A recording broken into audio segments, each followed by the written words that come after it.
Good evening. My name is Stan Oftley, and I'm here to welcome you first, to thank you for being here on a night the Dodgers are playing the Red Sox. That shows a real commitment to public issues, and to be here tonight shows you have that type of commitment for your community.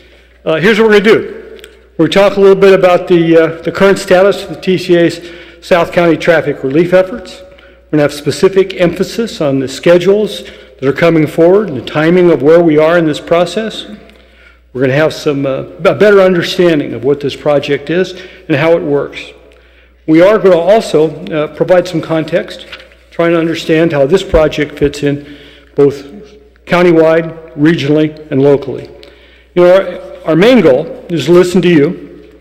We want to have a number of ways to listen, and we'll show them on the screen in a few minutes to let you know what we're trying to do and to give you an opportunity every step of the way to give us comments. Every step of the way means that we're going to ask you to be able to use your phones to give us, anytime you have a question, send us a text. Okay? Anytime you have a smartphone, send us a text tonight, and we'll put the number up on the screen in a moment, and you can tell us what you think. Now, we're not going to invite a whole bunch of questions.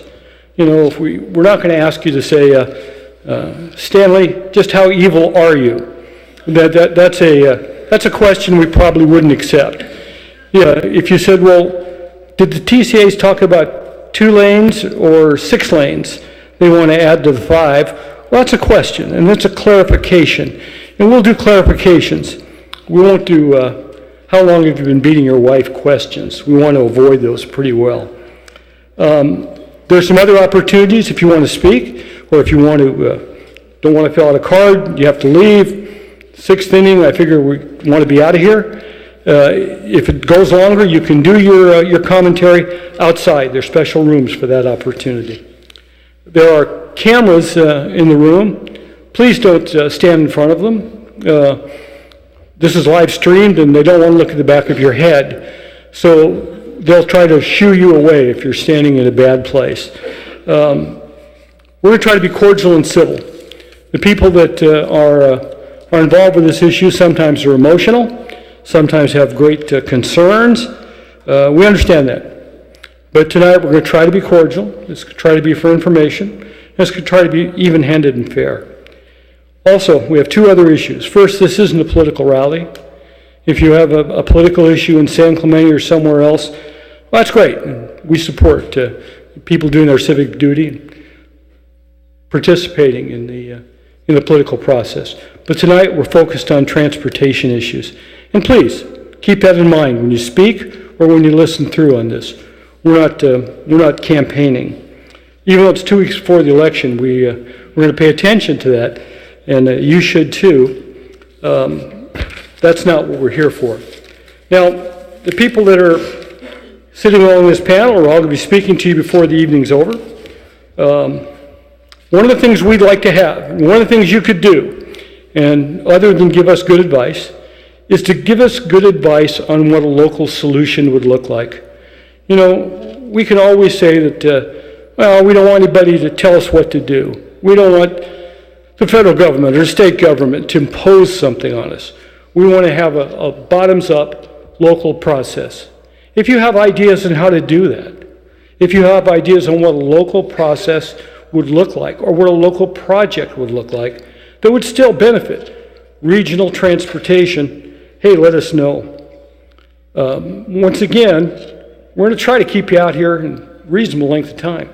We're going to try to hold people to working together and only talking as long as they have an opportunity to. But the local solution is an important part of what our panel is looking for and an important part of what we're going to be presenting as we move forward. We all think we need transportation improvements. We all think they should be done efficiently, under budget, and effectively. And we would rather do it ourselves than do it under pressure from Sacramento or Santa Ana. But if that's where we have to go, that's where this will eventually go. But first, let's see if we can work it out cooperatively amongst ourselves. And that strong cooperation at work is what we want to do. Can can you give me the rules of the road here that we can let people know what the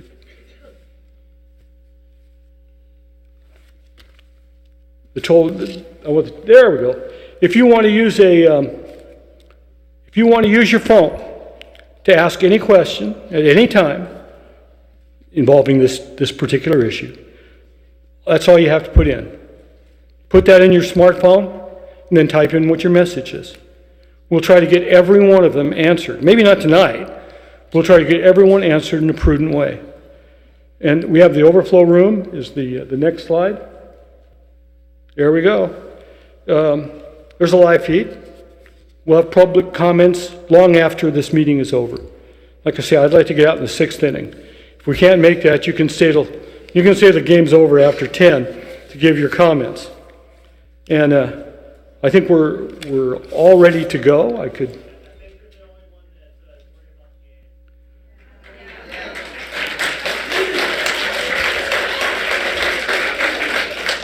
Well, I am interested in it. I can't tell you that's not true, but we'll see. We'll see. Maybe some people are. So we're going to start out. We've got our data up there, and we're going to start out by hearing from Mike Chesney, who's the Chief Strategy Officer of the Transportation Corridor Agencies. Mike is down at the far end. He's a professional engineer. He's worked for 25 years on transportation matters, many of them in Orange County. He's a civil engineer, and he's licensed to work in this county. We're looking forward to hearing what the status of the current discussions are. Mike, please. Great, thanks. Oh, let's introduce my partner here, Dave Spears, as well. Sorry about that. So there's his statistics up there. He's our project manager for this South County traffic relief effort that we're embarking on. Okay, here we go. Good evening. I'm happy to be here tonight representing TCA. As you saw, my name's Mike Chesney. I'm the Chief Strategy Officer with TCA.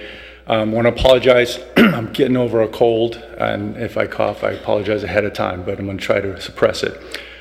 Some may be surprised that TCA accepted this invitation, but as we've demonstrated through public forums the last 3 years, we're open to feedback, ideas, criticism, and scrutiny. So we are here to listen, show you what we have, as well as gather your comments up as well. TCA began public interaction a little less than 3 years ago, and we actually had a public forum down the street here at St. Andrew's Church.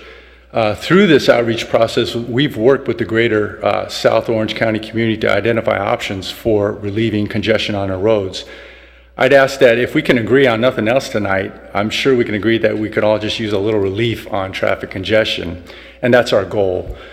Over the past 20 years, TCA has completed 17 transportation improvement projects we planned, financed, and constructed at a cost of $115 million that otherwise would not have been funded or completed. Our county's population has grown from 2 million people in 1981 to over 3 million today. And with that in mind, we continue to look to the future and are committed to working with the county, cities, stakeholders, and most importantly, the residents to solve ever-growing traffic problems and find a balanced solution. We did, in 2016, sign a settlement agreement with the Save San Onofre Coalition. This settled 5 lawsuits with 15 state and environmental organizations. This actually allowed us to then move forward with a new study to find some kind of transportation solution here in the South County region. It also established an avoidance area that effectively preserves the San Mateo watershed and campground areas. Now, with the responsibility of managing 51 miles of state highway, it's 1/5 of Orange County's highway system, TCA has provided an effective alternative that relieves significant burden for the region by self-funding our projects and not relying on taxpayer dollars. So in 2016, TCA invited all of its partners in the region, in the South County region, to develop a working group to solicit policy input from the local elected officials, and that did include the City of San Clemente representative. The problem statement was collectively developed by this working group, and it's very consistent with the city's traffic study by IBI, which reads, I-5 currently experiences traffic congestion during weekday AM and PM peak commute times, as well as on the weekends. These conditions are a result of the facility's role as a primary north-south connection from South Orange County to job centers in Orange County and a regional connection that it provides between Orange and San Diego counties. The public forums that I mentioned, we had 3 of them. We started in 2016 and had the last one in June of 2017 to solicit input from the general public. And I know this is hard to read, but we did gather up 21 ideas from the public, and these suggested ideas covered a wide range of modes, from bikes, trains, arterials, freeways, and technology such as mobility hubs and autonomous vehicles.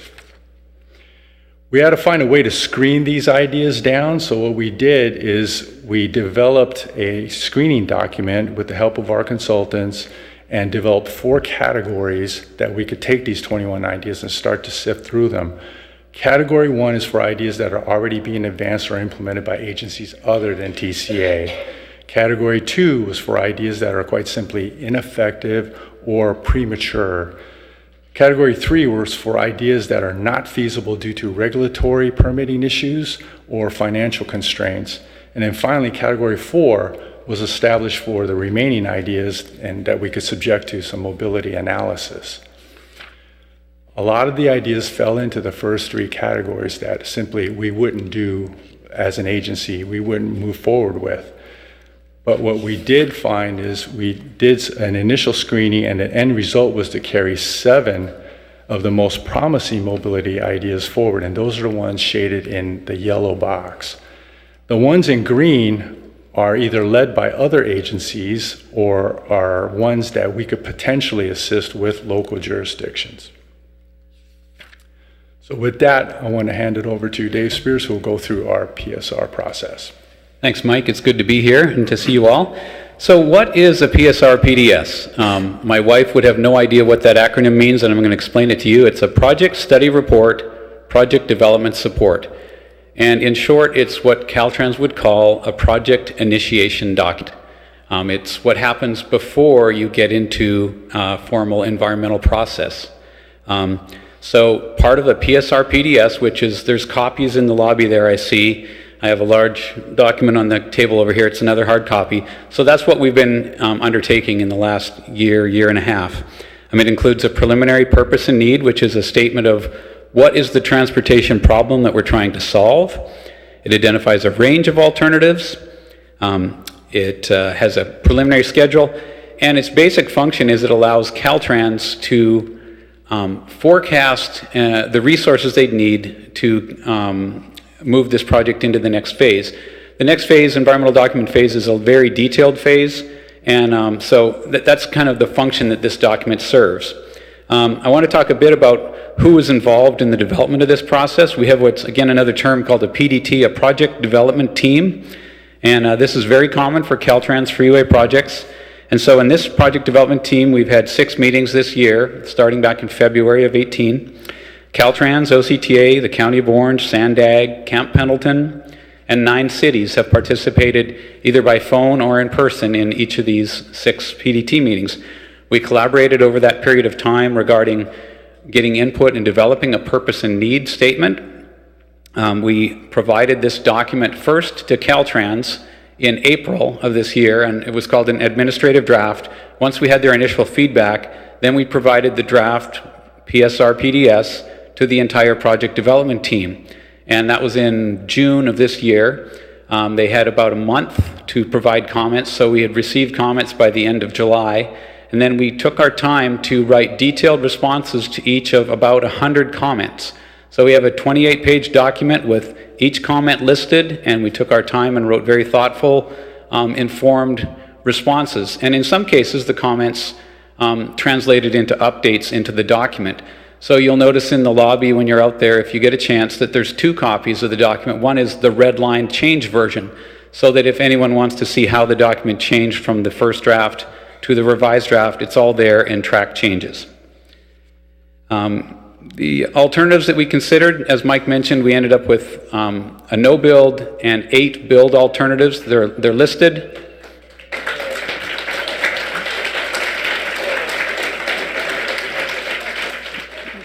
These are listed on this table, and I'll note that alternative 21 is, we refer to it as a hybrid because it was introduced in February of this year, and it's a blend of alternative 12, which is managed lanes on the 5, and a portion of alternative 14. And this is a map of the alternatives, and as I mentioned, there's a couple alternatives in this study that are on the I-5. There's 3 alternatives that would provide an extension of the 241, and there are several alternatives that are more oriented east-west. One is a connection from Ortega Highway to the 73, and one is a connection from the 241 to the 73. And then the last alternative is the alternative 21, which is a combination. Now, one thing I want to make sure you hear tonight is that a PSR PDS is not a decision document. There's no recommendation on which alternatives to drop or carry forward. We are providing data for information, and as I mentioned, Caltrans utilizes this to program resources for the next phase. The beginning of the next phase is a scoping period, which is very common for environmental documents, and we'll have a meeting similar to this where the public is welcome and invited, as well as we reach out with a very formal process to all resource agencies and state agencies and ask them to participate in the process. And I did want to mention as well that the PSR PDS is not a substitute for the environmental process. That's what would come next. And the PSR PDS does not eliminate the study of any of alternatives. And I'm going to close on this slide. This bubble chart, which may be a little difficult for you to see, but it basically shows what we've been doing the last 2 years. There was a number of public forums and outreach that took place. There was an initial screening document, and we are at the tail end of the PSR PDS phase. We hope to move this project forward into the environmental document phase, and we welcome your input. And with that, that's the end of my presentation.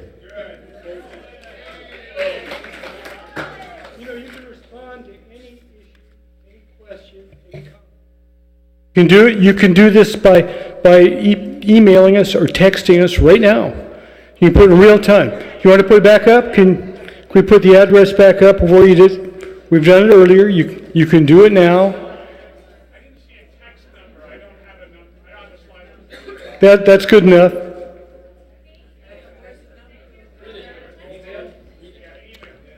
For those who can't read that, that's tollroadinfo@san-clemente.org. tollroadinfo@san-clemente.org. I think that's a hyphen. Dash a hyphen, tomato,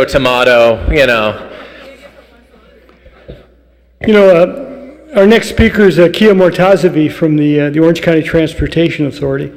And I'd be remiss if I didn't point out that someone who's been involved in all the transportation issues in Orange County in the last decade, who've pushed for improvements everywhere in the county, is with us, and that's State Senator Pat Bates.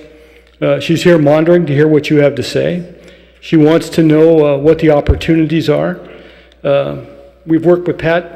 All of us have in one way or another for years, and found her to be thoughtful, interested, focused, and damn smart. So the comments that you can make, she's going to listen to you. You decide if by yelling out you're actually helping yourself with thoughtful people. We know you don't like it. There are people here who don't like the toll roads. We think there are people here who do like it. Anyway, the whole program has to be put in context. This project, all the toll roads, all the freeways, all the buses and the rail system, the streets and roads. By the way, Pat Bates was the chairman of the Orange County Transportation Commission, chairman of the Transportation Corridor Agencies. So a lot of the things we've seen today in this county, there have been improvements. We can directly relate to her. And someone will tell you a little bit about those is Kia Mortazevi. So please go right ahead. Thank you. I'd like Sorry, better. Thank you for the opportunity. I'm here to kind of tell you a little bit about Orange County Transportation Authority and how we approach projects and program selection and advancement. So just a little bit of ground rules of what OCTA is. We're the Regional Transportation Planning Agency for Orange County. So the state has charged us with responsibility to prepare the long-range transportation plans for the county, as well as prioritize how we use state and federal funds. At the same time, we're also the transit district for the county. We operate over the 800 buses and carry 40 million boardings a year. We also fund the Metrolink service that some of you hopefully use, and soon we'll have a streetcar in Santa Ana to extend the reach of Metrolink. We also operate the express lanes on the 91, and soon in the future, the 405 express lanes on that corridor. Lastly, and more importantly, we're trusted with the implementation of the Measure M. It's a half-cent sales tax the voters basically trusted OCTA with, and it has a slate of projects, including 13 freeway projects that we're implementing in 27 phases county-wide in cooperation with Caltrans.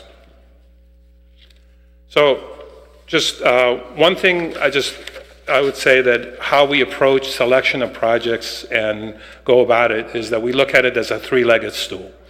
We want to make sure that there are sound solutions to clearly defined problems.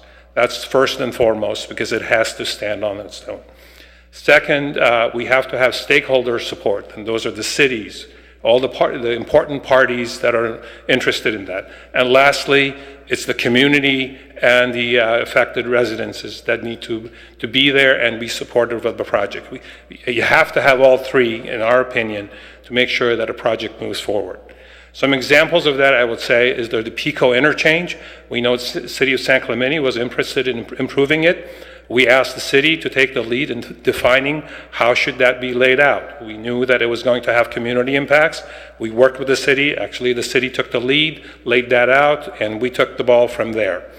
In San Juan Capistrano, similarly, the Ortega Highway interchange was modernized, but that also, we knew that was not going to be easy, and this worked with the city. City took the first step in terms of working with the community and the businesses, and then we took it from there. In the North Orange County, you may not know about it, is we're doing 7 railroad grade separations in the Placentia-Anaheim area. City had originally an idea of undergrounding, or I would say lowering the railroads throughout the city. We advised them against that. We thought that would be too expensive and would be difficult to implement. They eventually came around to realizing that there was some wisdom in that. And they did individual grade separations, and we helped them implement that as a result. And lastly, I would say that it's the San Clemente Beach Trail. It was a concern to the community. It was a safety concern for Orange County Transportation Authority because we own the right-of-way, and we work with the city. Now we have a beautiful trail, as well as the undercrosses for the pedestrians, and as well as quiet zones. So that kind of tells you a little bit of how we go about delivering projects. So in terms of planning for South Orange County, we've done a South Orange County major investment study that was done about 10 years ago, and it laid out the blueprint for how we advance what projects should we be doing in South Orange County. It included freeway projects, but it also included transit projects, such as expanding the rail service from Laguna Niguel north. So as a result of that, some of the projects that I mentioned have already happened, but there is more to come. So one of them is the 74 interchange that was modernized. We see that happening. The other part is the extension of the HOV lanes from the Beach Cities exit down all the way down to the Pico interchange. The La Pata extension, some of you may have been on it, and the Los Patronos extension, which is being worked on and nearly complete. Those are some of the examples. But not everything that we talked about as part of that South County Major Investment Study moved forward. Why? Because it did not have community support. And so that's always in the back of our minds. So currently, what OCTA is doing, we're updating our plan for the next 25 years. That's we call it the Long Range Transportation Plan. Some of the issues that we're trying to address as part of that is that the county is very job rich. So we have a lot of good employment opportunities in Orange County, but unfortunately housing is expensive in Orange County.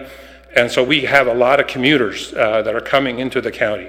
In fact, 40% of the jobs in Orange County are filled from people from outside the county.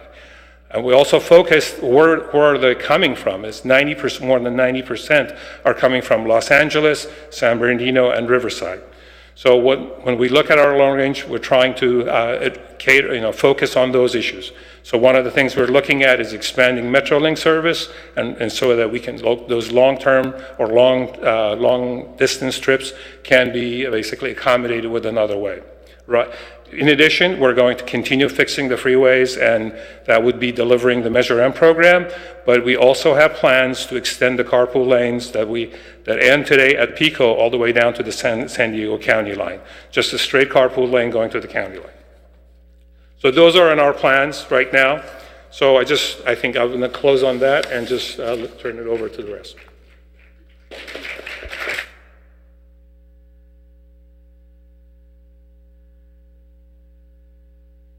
And how the OCTA works, they need data and to make decisions on what the county investments, where they'll be, how much they'll be. They look at, do they get the best bang for their buck at a certain time?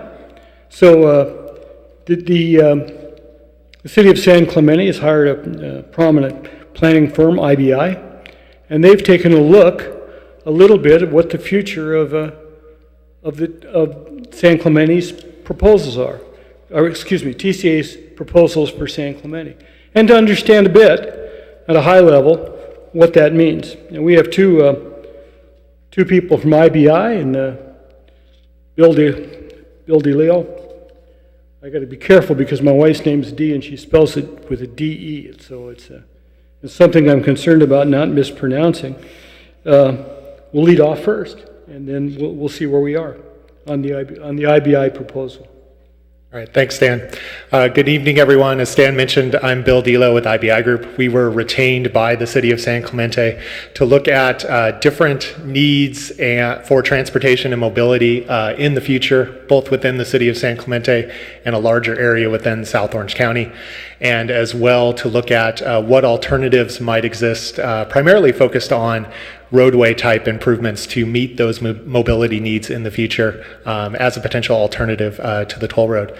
As Stan mentioned, IBI is a transportation planning firm. We've been in Orange County since 1978. I've been with IBI for 17 years and have over 20 years of experience working in Orange County on transportation and mobility solutions. We could bring up my presentation.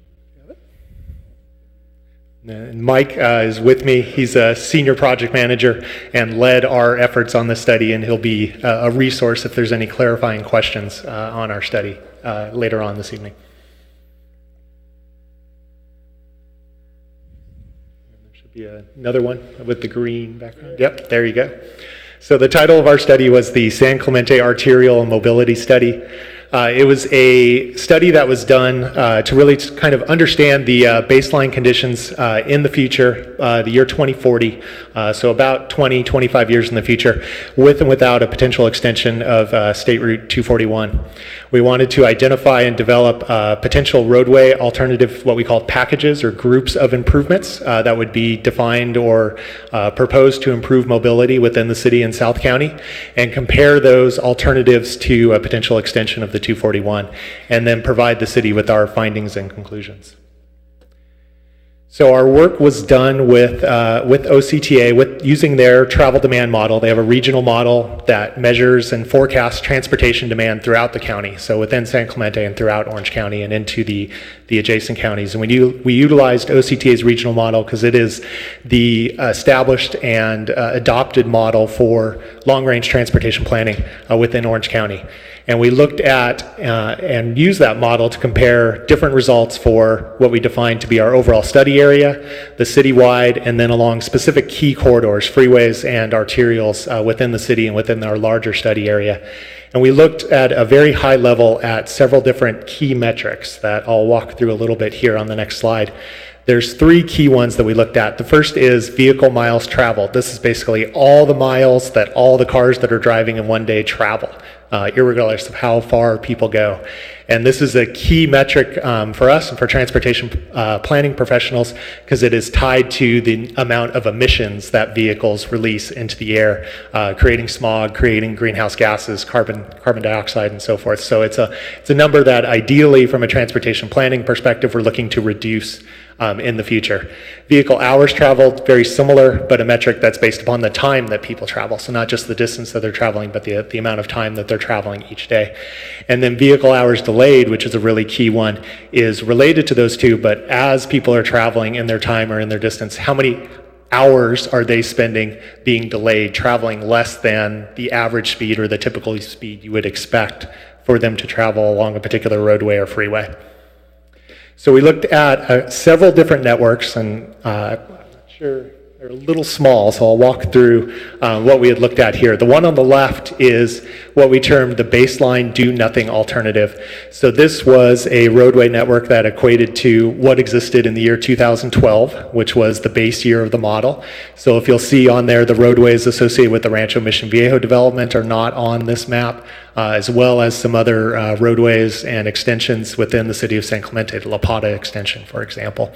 But we still looked at this alternative with growth into 2040 to really understand what is the demand that's going to come with population and employment increases in the future, and where are the issues associated with that growth going to occur from a travel demand standpoint as well as a delay standpoint. On the right was what we termed to be the no project condition. So this is the year 2040 with the roadway network as OCTA envisions in their long-range transportation plan built out. So you'll see several key changes on there, the La Pata extension, the roadways associated with Rancho Mission Viejo, as well as other connections of roadways in San Juan Capistrano and San Clemente.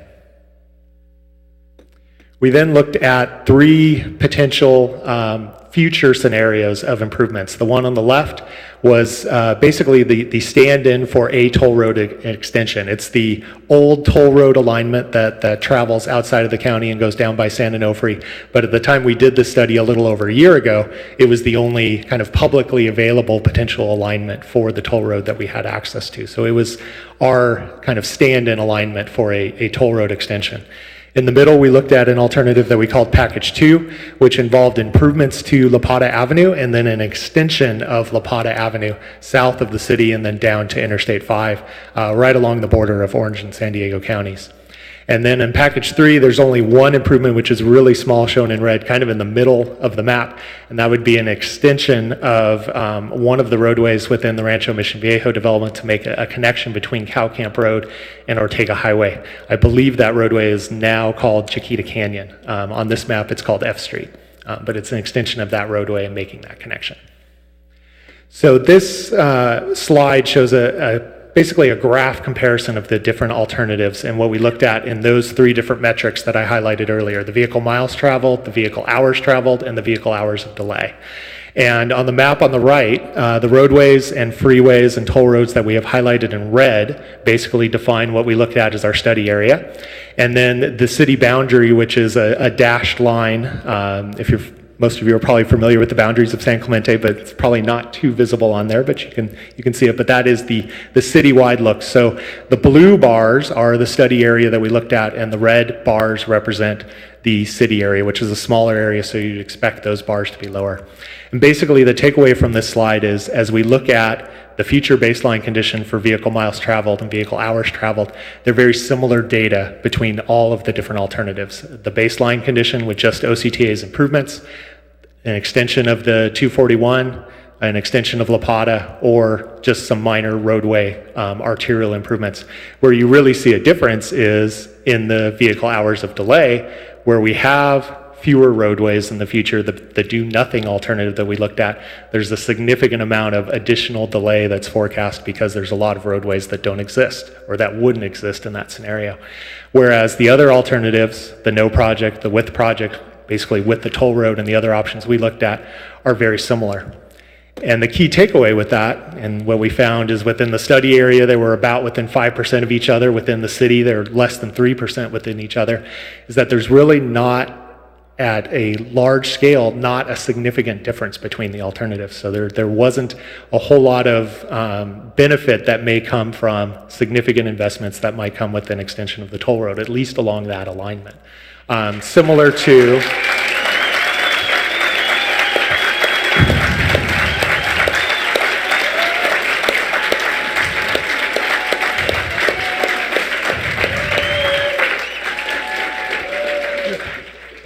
Coming into his time. Yeah, if he paused because an engineer has never received applause in his life, so yes, it's a strange feeling. That's called clapping. It's amazing. And it's very similar to the similar performance to the La Plata extension. And what we looked at and what was forecast within the model, and you can see in the table down there, is very low volumes on a daily basis, about 12,000 cars on a toll road extension and less than 250 on an extension of La Plata. So that certainly was identified as an alternative that wasn't worthy of going forward. So just in summary, as I mentioned, we looked at 4 groupings of projects for the year 2040 to understand future mobility impacts. We looked at key kind of regional high-level metrics of what we're looking at and what performance would be. Basic conclusions, the alternative alignment we looked at for the toll road extension, we didn't find to provide significant traffic relief compared to the other alternatives.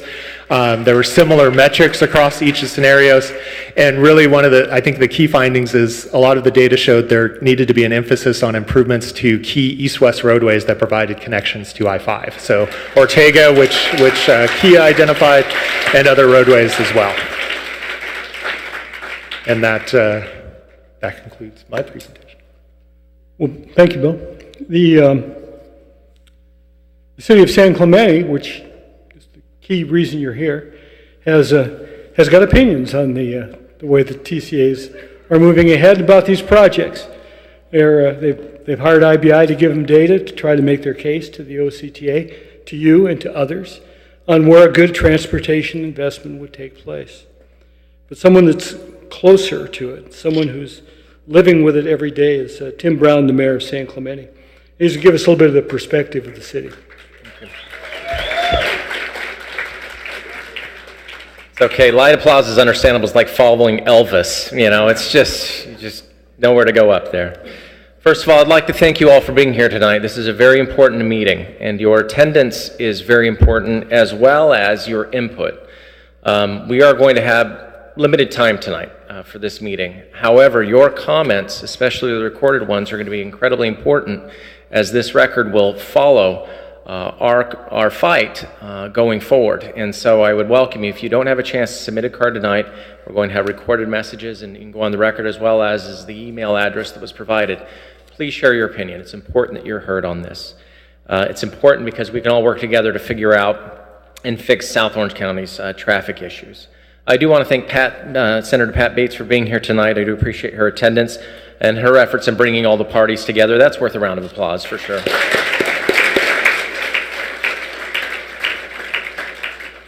And I'd also like to recognize Diane Harkey from the State Board of Equalization, who's also in attendance tonight. We do appreciate you attending as well.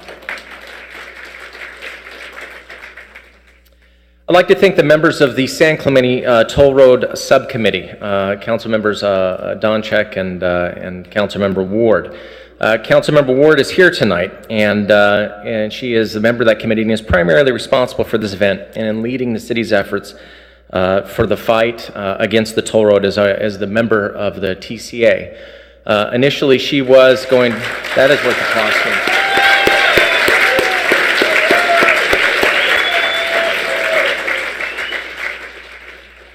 She has done wonderful work on the TCA board and has held them accountable for their actions and has ensured that the city's interests are being represented in a very strong manner.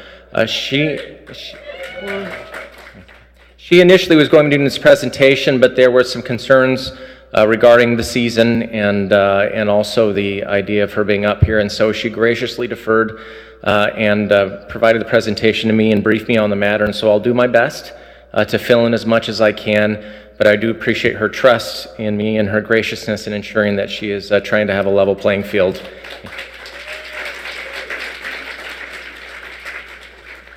Now I'd like to tell you some, we have a presentation here. It's called Myth and Facts about the 241 toll road extension and the I-5 managed toll lanes.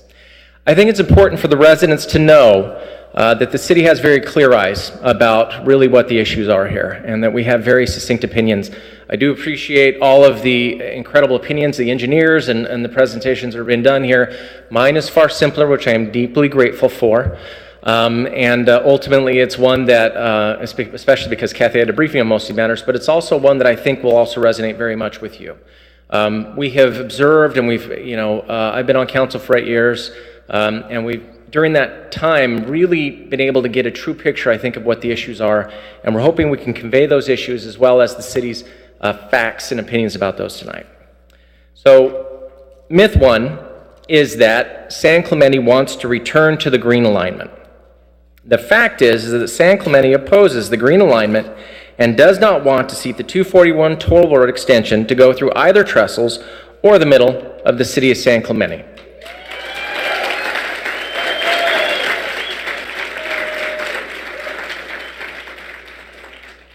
This is easy applause, by the way. I didn't earn it like you did. These are statements. This is very important. Ever since, I can remember, at least since Councilwoman Ward has been on the TCA, she has been vociferously opposed to both alignments and has communicated that constantly on behalf of the city.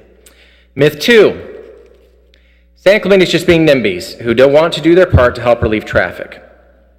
The fact is that we're happy to look at traffic solutions that will actually reduce traffic in the region and will gladly bear its fair share of potential impacts.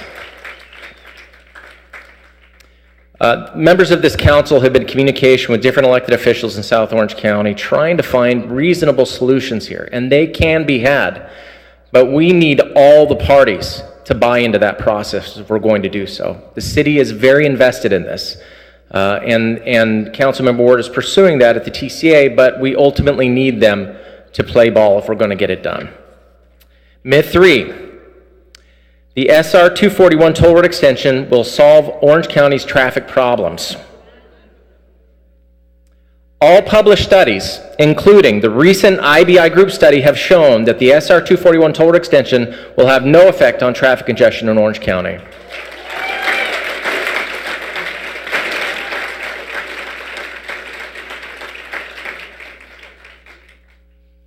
Myth four, new toll roads will pay for themselves and will eventually be free.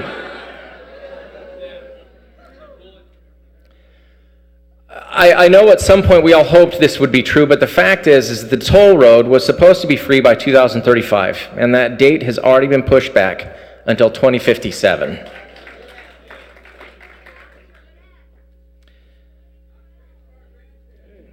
That's okay. Believe me, there's plenty of red meat left here, folks. Just save your energy. Myth five, managed toll lanes along the I-5 will reduce traffic. The reason why we're doing these slides is, listen, and in all due respect to the members of this panel, we're not looking to rile you up, but we need to communicate very clearly that we understand the facts. And the facts are that no studies have been produced which show that managed toll lanes along the I-5 will reduce traffic. They just haven't been produced.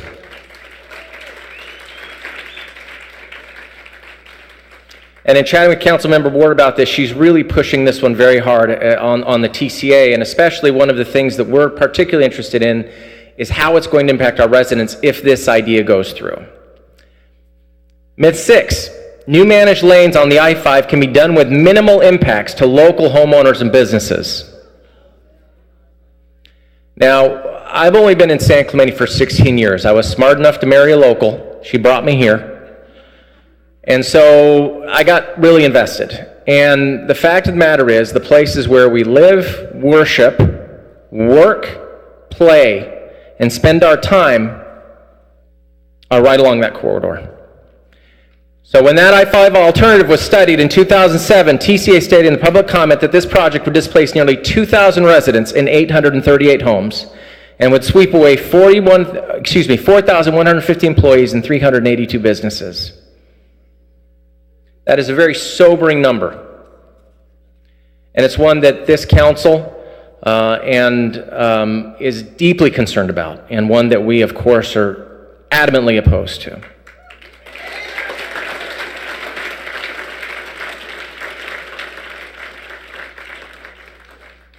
Myth 7, managed lanes on the I-5 are environmentally preferable to other options.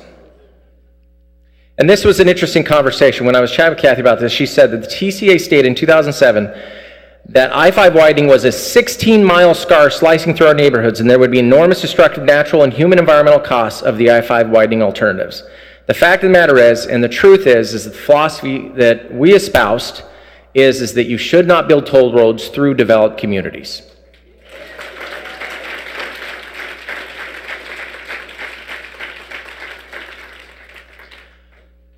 Myth 8, new toll roads are the only way to help South Orange County traffic problems. I'd love to get I know. I'd love to get an idea, how much is, and OCTA is here, so let's show them a little love, shall we? How much has traffic improved just since the HOV lanes were completed?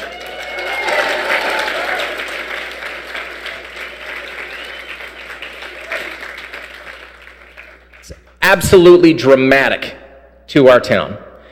And the fact is the studies have shown that simply building the approved Measure 2 and MPA 2040 projects will provide a significant benefit to the region for substantially less cost than any proposed toll road extension.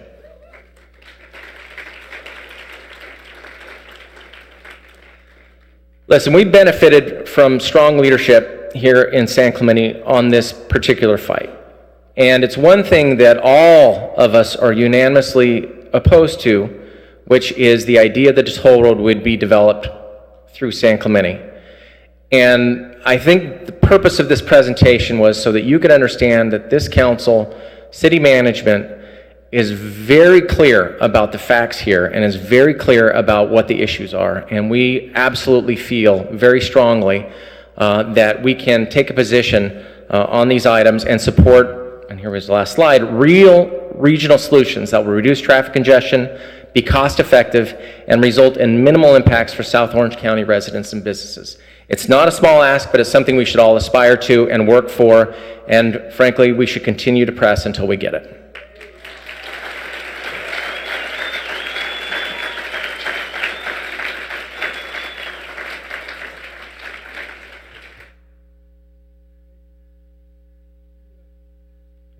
We want to hear directly from you now.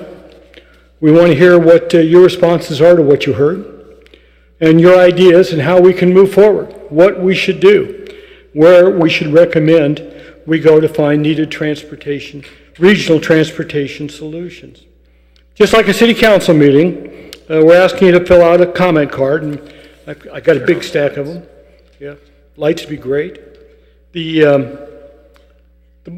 By the way, if you want to speak and you don't want to step up to the podium, please feel free to go to the multi-purpose room and provide a 3-minute comment there. It'll be taped, it'll be recorded, and that'll be open even after this meeting's over. So that'll be helpful if you want to do it. We have about 80 people who say they want to say a few words, and some of them may want to say the same words over and over again. We're going to follow those simple rules, those city council rules, and how we're moving forward. We want you to focus on the PSR and PDS. We know it's an election season, but let's keep it not talking about personalities, not talking about politics, but talking about how we can move forward on these important transportation improvements. This isn't an inquisition. You know, don't figure there's going to be a back and forth between you and me, or you and the TCAs, or you and anyone else. We're looking to clarify things, not to raise questions. If the argument is the mayor's an evil person, isn't that a question? No, it isn't. Does he beat his wife? No, and that's not a question either. Okay, but if you ask to clarify it, this went sideways. Hold on, let's slow down here. He had the bad luck of sitting next to me. We want to hear what can be done. We'll clarify things as we can. We'll do the best we can to get as many speakers as we possibly can. If we can't get them, we have these rooms that'll be open until 10 o'clock. And the first speaker to sign up was Kathy Ward. Kathy Ward of the San Clemente City Council.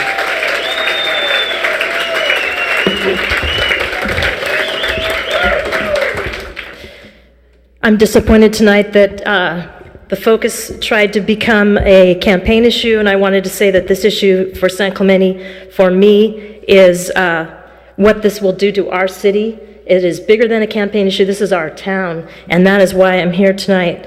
I am speaking with you tonight as the city's representative on the San Joaquin Hills and the Foothill Eastern Transportation Corridor agencies, and as a member of the City Council's Toll Road Subcommittee.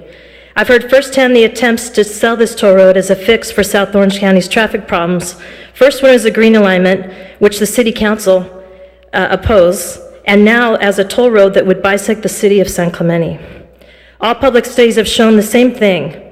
Extending this 241 will not make traffic any better. When the Save San Onofre Coalition was fighting this 241 for 10 years, they stated publicly over and over again that the toll road was not necessary. It was true back then, and it is true today. Even though it has shifted a few miles from the green alignment, the IBI Group recent study, which has not been refuted, has shown that the 241 toll road extension will not make traffic better and may possibly make it worse. The IBI study further looked at all South Orange County's traffic issues and found that the Orange County really does not need a north-south toll road. Instead, they should focus on getting people going east and west. Anyone who travels and has to take the 241 until it hits the 91 will tell you this truth. These are people coming from Menifee, and they need to get to Irvine and above to get to work. All of these decades of failed planning, we believe this is simply time to abandon this failed idea and focus on the ones that will actually work. As a member of the TCA Board of Directors, I have seen how the public has a significant amount of concern regarding the recently released PSR and PDS. I know that no formal action has been taken by TCA, by the Foothill Eastern Board. That is why I'm asking that the TCA and Caltrans really listen to these residents and make sure to respond to all the comments raised here tonight, including all the ones that the city will collect, to avoid areas to protect all of San Clemente before the PSR and PDS is finalized. The PSR PDS is not final. You said that you are in the end stages of it. It has not come before our board, and that is something that I brought up in August to the Board of Directors. There is still time to address the concerns raised by our community and reverse the project descriptions accordingly. We must ensure that our voice is heard before this document is complete. Thank you. Brian Malamud. First, I want to thank Kathy and Tim for giving the city all the work they've done and for their sober input into the problems. I also want to say that regardless of what was said tonight is political. And I mean that because the citizens, all the people that had the good sense to show up tonight, don't want a toll road through San Clemente. Kathy and Tim have talked about common sense solutions, problems, and ways to solve this problem without a toll road. What do you think the toll road's going to come up with but a study that says they need a toll road? You can't put the fox in charge of the chicken hen, or however the expression goes. I want to say you can hire a consultant to say anything, and I'm sure that since the TCA gets to pick their own consultants, they're going to find the results they want. We need to be smarter, and I'm glad we have a study to counter it. I don't think there's a single person in this town that wants a toll road through this town, okay? To divide this town again, that's not right. We should be NIMBYs. Let's protect ourselves from the TCA. I also don't believe there's a problem that needs solving. Kathy just spoke to this. We don't have a problem that needs solving. The premise is we have a problem. The problem is east-west. It's not north-south. And in fact, if this toll road ends at Pico like the proposal, what we're going to have is this, just like in LA everywhere, when two freeways merge, you get stoppage. It'll back up 5 miles each direction.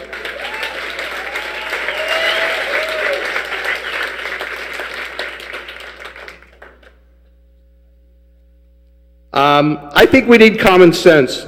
We need to look at our problems we have, but let's take some common sense. Where is that in the studies? Let's make sure that we actually need a toll road before we start with a study that says we need a toll road. Now, where are we going to build it? How about deciding first if we even need a toll road? Let's do a simple study, as Kathy suggested, okay? And then let's find out if we need a toll road. The answer is obviously we don't. Thank you very much.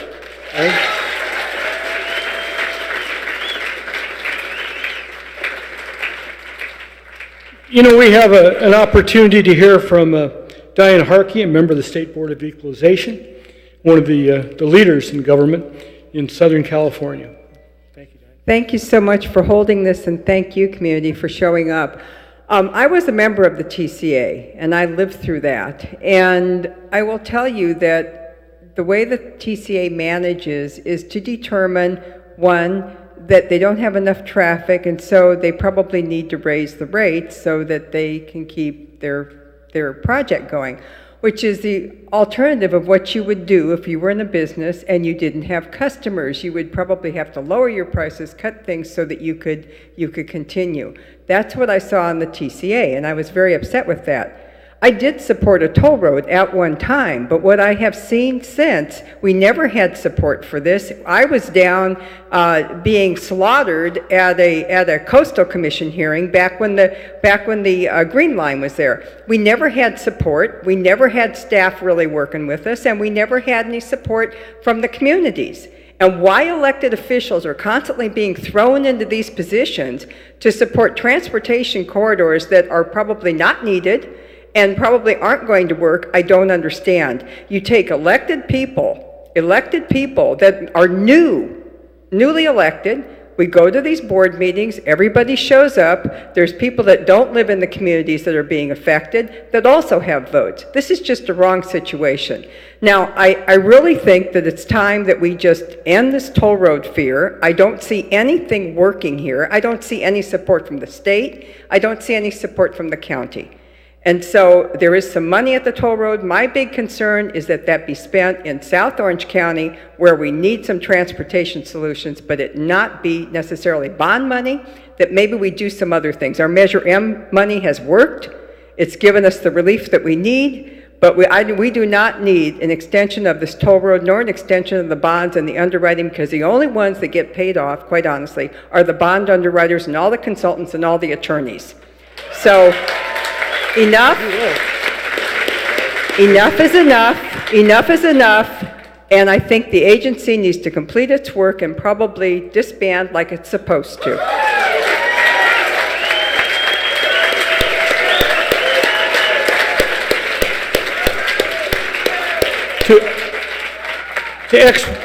Thank you very much. To expedite this, I'm going to ask the next 5 speakers to step up so we can go through it more quickly.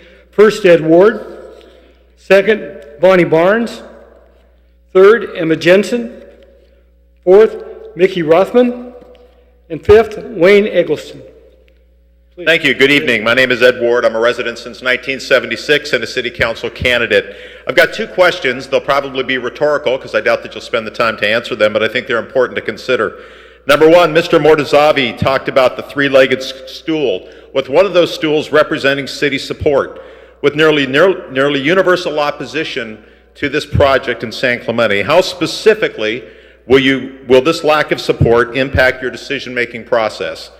Secondly, the city-commissioned IBI study does not include data that justifies this project.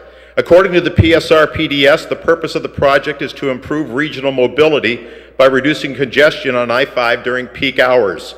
How can you justify this project giving nearly 100% residential opposition, and we're in the middle of an election cycle, we don't agree on anything, but on this we're united. You've got zero community support on this, and no scientific data that supports the stated purpose of the project. So those are my questions. Thank you. Thank you.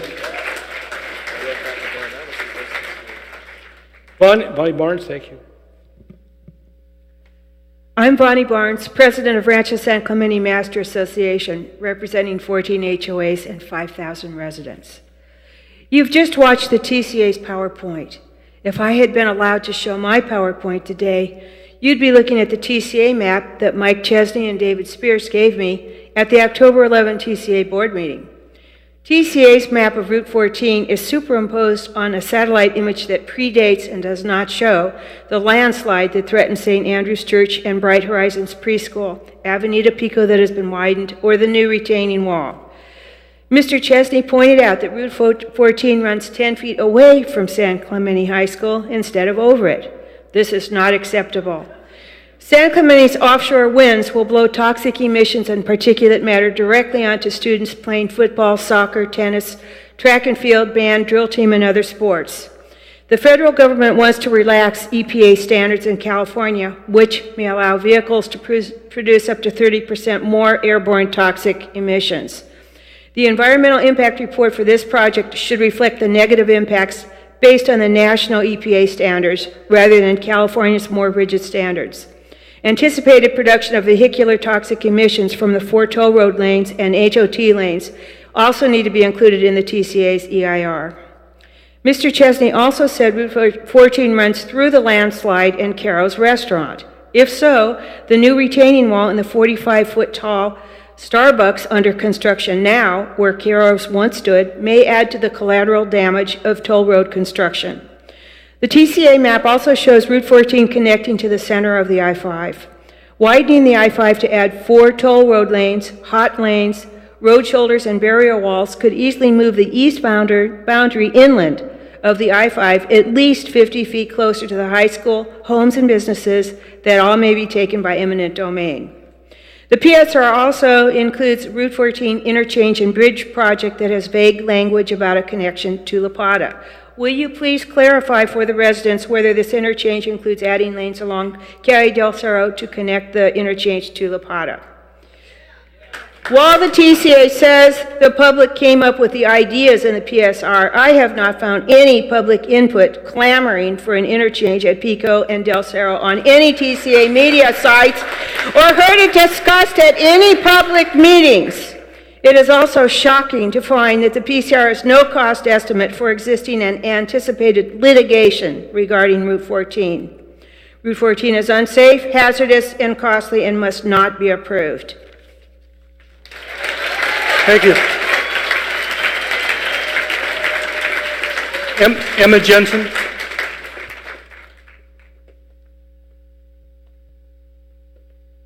I'm not running for anything.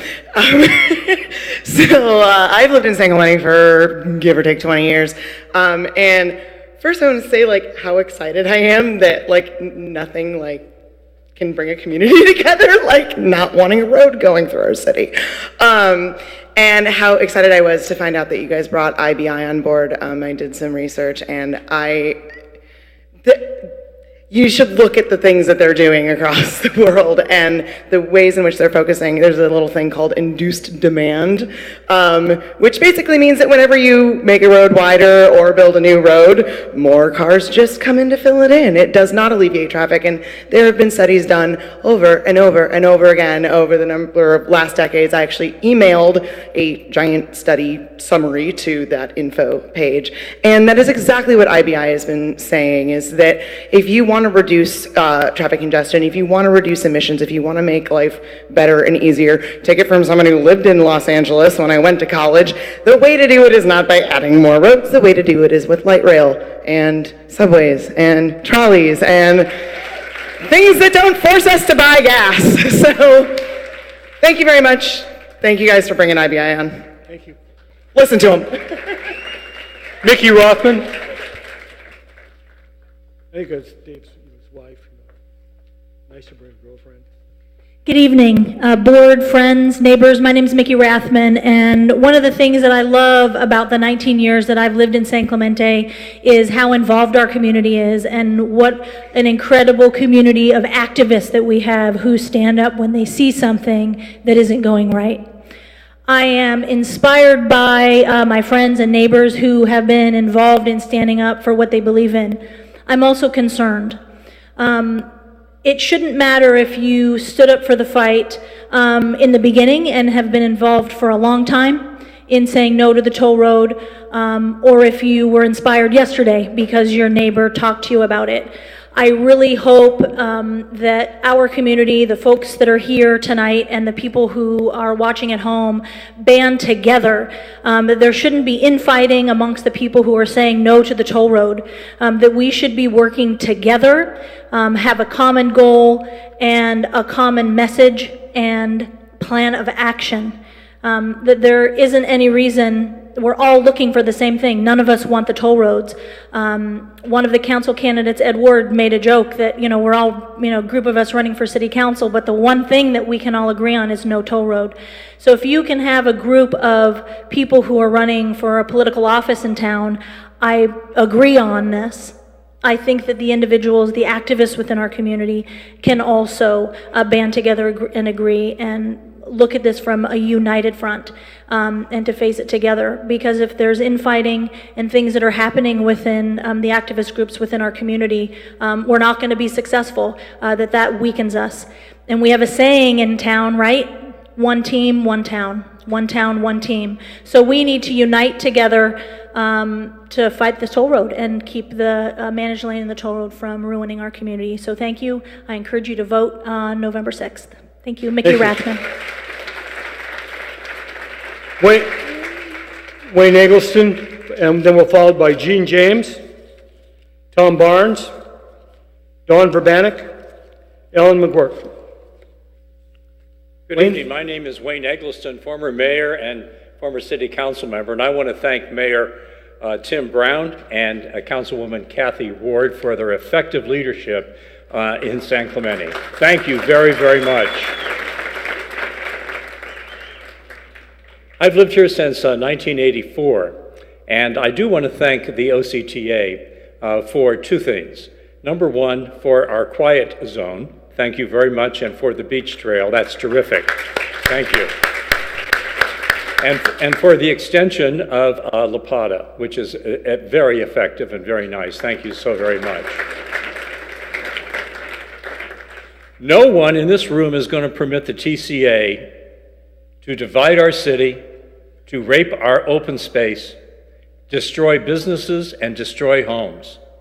Managed lanes on the 5 will destroy the Presbyterian Church, the Voltaire Hotel, which used to be the Holiday Inn, the Ralph's Center, hundreds of businesses, and will affect Cypress Shores and Cypress Cove. No one is going to let you do that here.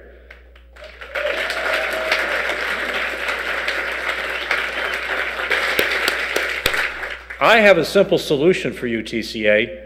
You need to be abolished.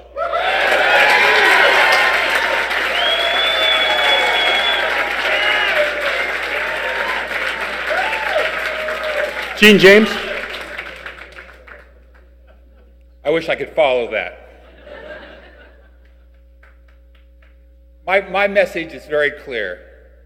The TCA needs to go out of business. I'll look you right in the eye and tell you, you're not coming through our town.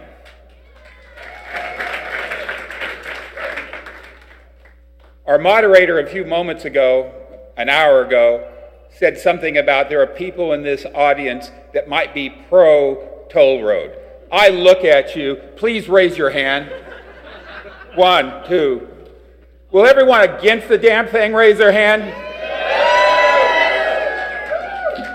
I ask you, TCA, is that community support? There are 12 candidates running for city council.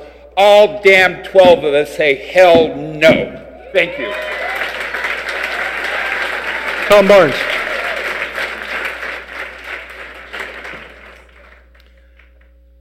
My name's Tom Barnes. I'm a 35-year resident of San Clemente.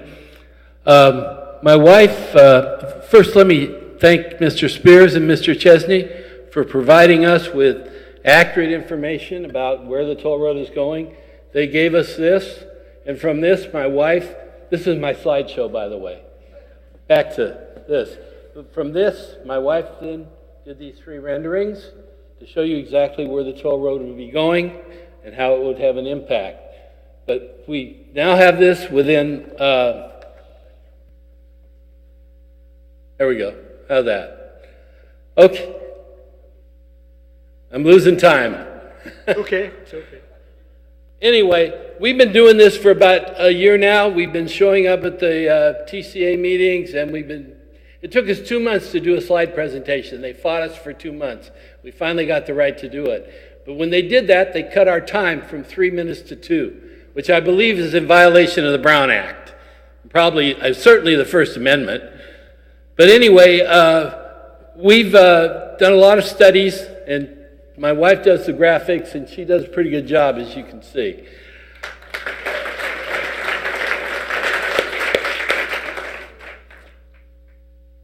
You know, these guys talk for an hour, and not one mentioned Route 14.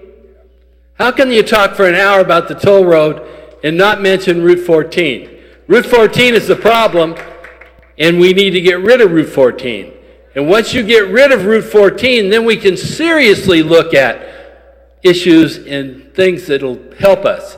But as long as Route 14 hangs out there, it's a sword of Damocles, you know, and that's what we have right now. So I would just say to the toll road, you need to get rid of Route 14, and then we can have a serious discussion about what's going on. By the way, that 1,200-page document, what is it, the PSB or the PSA or whatever? I tried to read it. I got about 4 pages into it, and I was done. My wife read it, by the way. She does things like that in order to get the information. So what I'm trying to say is this. Because of Route 14, you've muddied the waters so much that you can't really get a serious discussion about what to do. By the way, there are things that have been done. I know that we travel the freeway a lot, short distances usually, but we found that it's certainly a lot better. The only time it's a real problem anymore, of course, is the Saturday, Sunday thing of going down to San Diego. And if those people would figure out alternative ways of getting there, then there wouldn't be a problem at all. But during the week, it's certainly much better. Thank you. Thank you, Mr. Barnes. Dawn Verbanek. Thank you. My name is Dawn Urbanik, and I'm a resident of San Clemente, and I'm also the founder of CUSD Watch, which is a taxpayer and student advocate for the Capistrano Unified School District. I want to come tonight and probably talk about some things that are not on the radar quite as much, but are very important. Under CEQA, all the entities, Caltrans, TCA, the County of Orange, Rancho Mission Viejo, the San Diego Water Board, and USD, have an obligation to protect sensitive receptors. Tesoro High School, originally Chiquita Canyon High School, is a sensitive receptor that sits on 4 parcels of land that have been owned by the Capistrano Unified School District since 1997. Those are parcels 125, 096, 59, 60, 69, and 82. In April 2001, all 4 of these parcels were transferred into the right-of-way for 3 projects evidenced by a Certificate of Compliance, CC 2001-01. The projects that it was made into the right-of-way for are the Los Patrones F Street, aka Tesoro extension of the 241, the Oso Bridge project, and the Oso Bridge Gap Closure project. Parcels 59, 60, and 69 were transferred in the right-of-way by a company called San Juan Investment North. However, they didn't own the land to make that transfer. Capistrano owned it. Parcel 82 was transferred in the right-of-way by San Juan Partnership 3, and they didn't own the land either, because Capistrano owned it. So there are clouds on title that remain and must be resolved prior to any construction. It should be stopped immediately, and we need to figure out who owns the land. I brought this matter to the attention of the Capistrano Unified School District during a board meeting in June of 2017. CUSD's own attorney confirmed on the record that Parcel 82 is owned by the Capistrano Unified School District. In January of 2018, CUSD accepted a quitclaim deed for Parcel 82, but has not yet taken any action to quiet title on any of the 4 parcels. The failure of CUSD trustees to protect taxpayer property rights is a breach of fiduciary duty to the taxpayers that trustees are elected to protect. The failure of CUSD to require any protective barrier prior to grading or any new health risk assessments shows a callous disregard for the health and safety of staff and students. All work should have stopped at the Oso Bridge project immediately until these can be resolved. There was supposed to be a 10-foot high, 3,700 foot long wall to protect the children. It's not there. And all the water is being drained onto parcel 82 and underneath the school, and the school is showing signs of structural damage due to soil slippage. Thank you. Ellen McGurk. Following Ellen, we'd like to have Michael Metcalf, Tiffany Lead, Jackson Hinkle, Diane Dolson. Please. Hi, my name's Ellen McGurk, and first of all, I'm a 14-year resident with my husband and my 11-year-old son. And I want to thank all of the people on the dais for coming out tonight. This takes courage, and it takes a willingness to listen to the populace, so thank you for that. Yeah. My questions, a couple of my questions were just answered about who owns the land, and I think those were brilliantly addressed just now. So I'm going to change my question, and that is, if it's only a 5.5% differential between doing nothing and doing a toll road, and that was done a year ago, then you haven't even done the study on what's going to happen because the I-5's already been widened. So I'd like you guys to go back to the drawing board and do your homework. Let's start there. The second thing is, I would really like Route 14 and the road to nowhere between Pico and La Plata to be taken off the boards. That will impact huge numbers of people.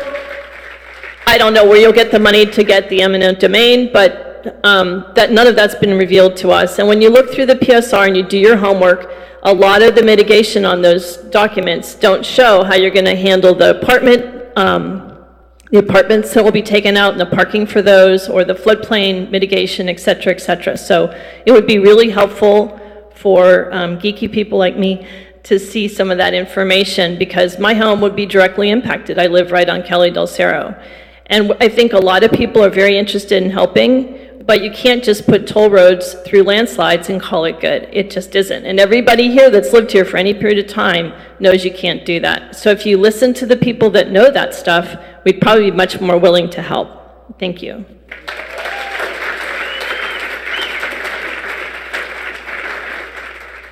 Michael Metcalf.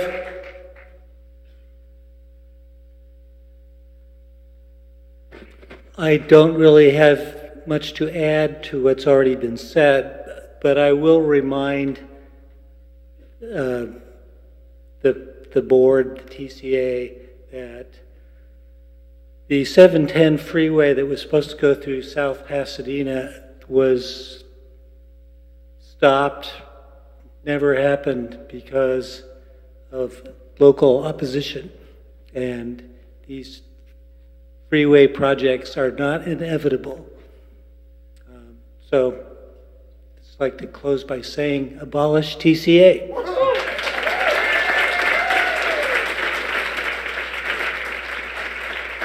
Tiffany Leet.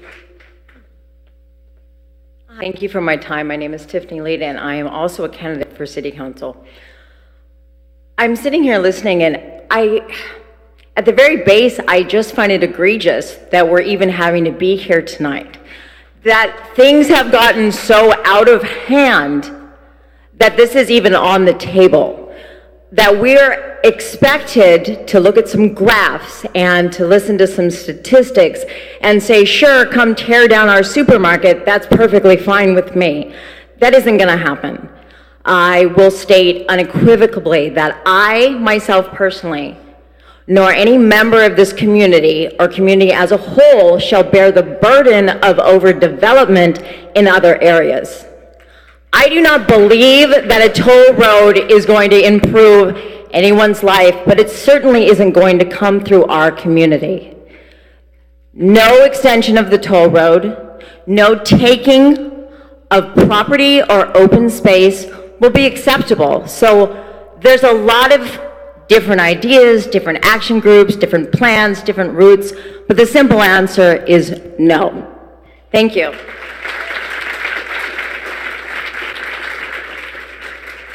Jackson Hinkle.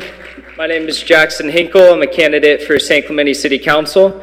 I'd first like to thank you all for having that public comment section available. Before coming up here, I tried to find if there was a Transportation Solutions for Dummies book, but I couldn't find one.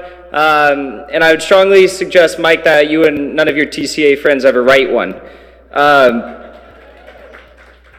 I want to take you all back to October 5th, 2016, when I was at, there was a TCA public forum where they were discussing different routes that they might, invest in the future. One of them was a mobility hub plan that would have created sustainable public transportation options for residents around here. And I was with the environmental teachers from the local high school, and we were really shocked. We were like, well, maybe the TCA is going to come around, and maybe they're actually going to do something good for once. I went home that night and started to research mobility hubs and different styles of mobility hubs, and we found that the TCA had actually taken an image from San Diego Ford, which is developing their mobility hubs, and put it on a giant poster at the TCA Public Forum and claimed it as your own. If you would like, I would strongly recommend that you move forward with the public transportation mobility hub options. But I think the no toll road option, the no build option is great, but I think we need to do more than that. I think we need to abolish the TCA. You haven't built any new roads since 1996. You're $6 billion in debt. You spent $20 million in lobbying, and the 73 is still not free. I was the student liaison at 2017 no toll road protests, and I'll do everything in my power to abolish the TCA if elected. Thank you. Oh, one more thing. Please stay out of our local elections. We're seeing $10,000, $6,000, $5,000 individual donations coming into this election season. Please stay out of our local elections. Thank you.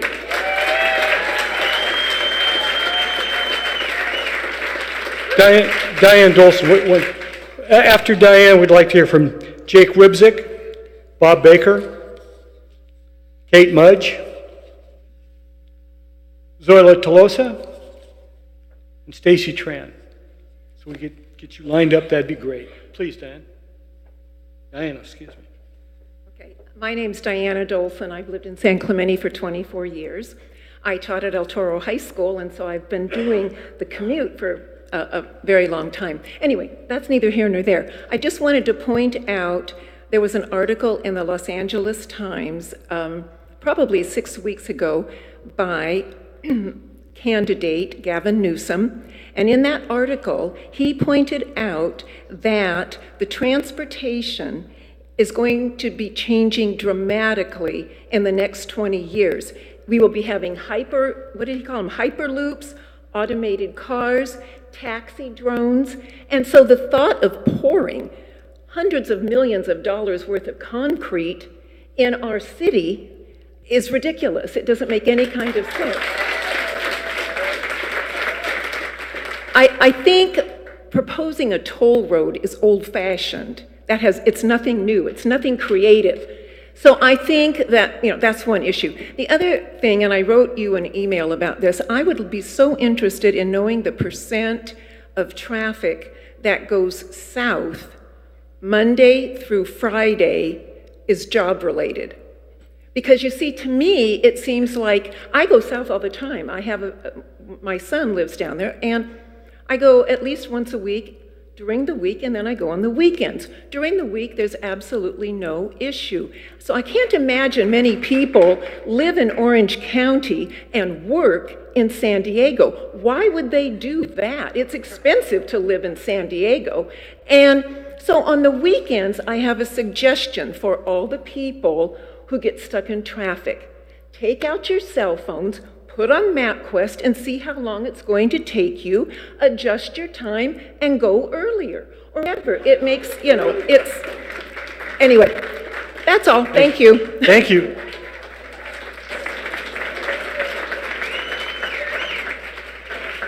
Jake Ribzik.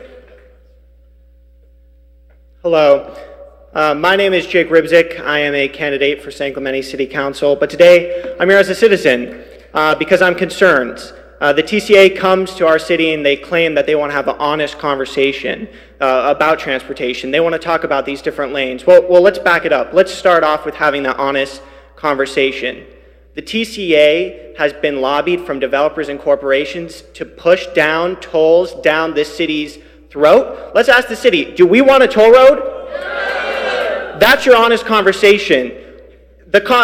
It honestly makes me wonder, why is the TCA acting this way? And it's because the TCA is corrupt, and that's the truth. So if we want to have this conversation about transportation, stop lying to the community's face. Prove to us why you're not corrupt, or else you're going to continue to be on this pathway to be dissolved. We're going to come for you. We're going to elect politicians that are not taking corporate money, not taking developer money, and we're going to abolish the TCA. Thank you. Thank you.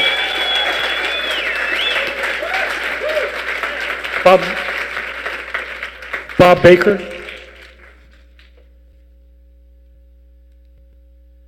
I think that was the "when did you stop beating your wife" comment you were looking for earlier.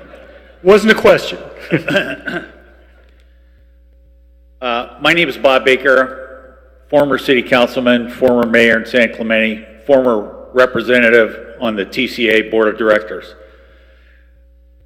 I want to tell everybody how difficult it is to be on that board of directors and to be a dissenting vote. It is not easy, because it's a room filled with people from other cities who could care less about a toll road coming through San Clemente. I want to thank Kathy Ward for the wonderful job she's done in representing the city of San Clemente. It is a hostile environment, and it is tough.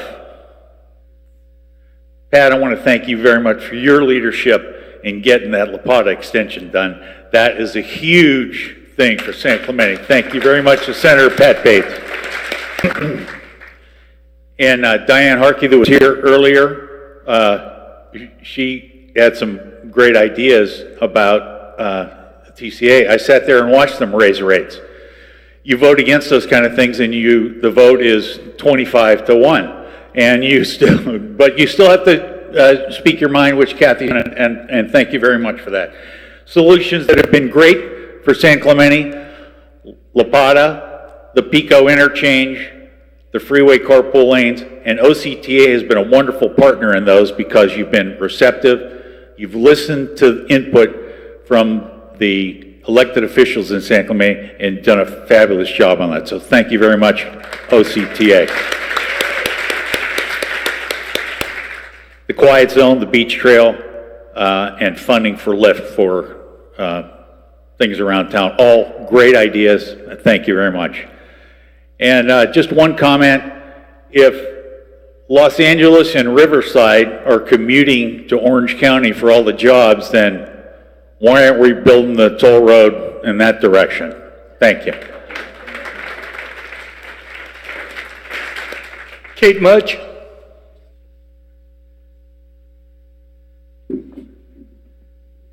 Hello, my name's Kate Mudge. I have 2 kids growing up in San Clemente, a 7-year-old daughter and an 11-year-old son.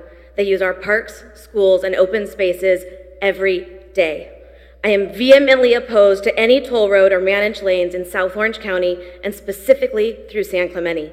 I purchased my home in Talega 13 years ago. It was on the western edge of Talega, which means my backyard view is toward the ocean, looking at rolling hills and open spaces. I have observed wildlife in my yard, from roadrunners to hawks, rabbits to snakes, deers and coyote. We are not the only living creatures using this open space. The new La Plata extension is literally my backyard view. You're welcome to come stand at my fence. I lived through the years of dirt, noise, and construction of that road. I can tell you it is underutilized at this time. However, it is a fine alternative to the 5 freeway for going to and from San Clemente and interior areas such as Rancho Mission Viejo, Ladera Ranch, and it is a quick way to connect to the existing terminus of the toll road at Oso Parkway via Antonio Parkway. Managed lanes are also an unnecessary and costly addition to the 5 freeway in South Orange County that will use eminent domain to destroy many businesses and buildings. Construction was recently completed on widening the freeway and the bridge at Pico, as well as extending the carpool lanes.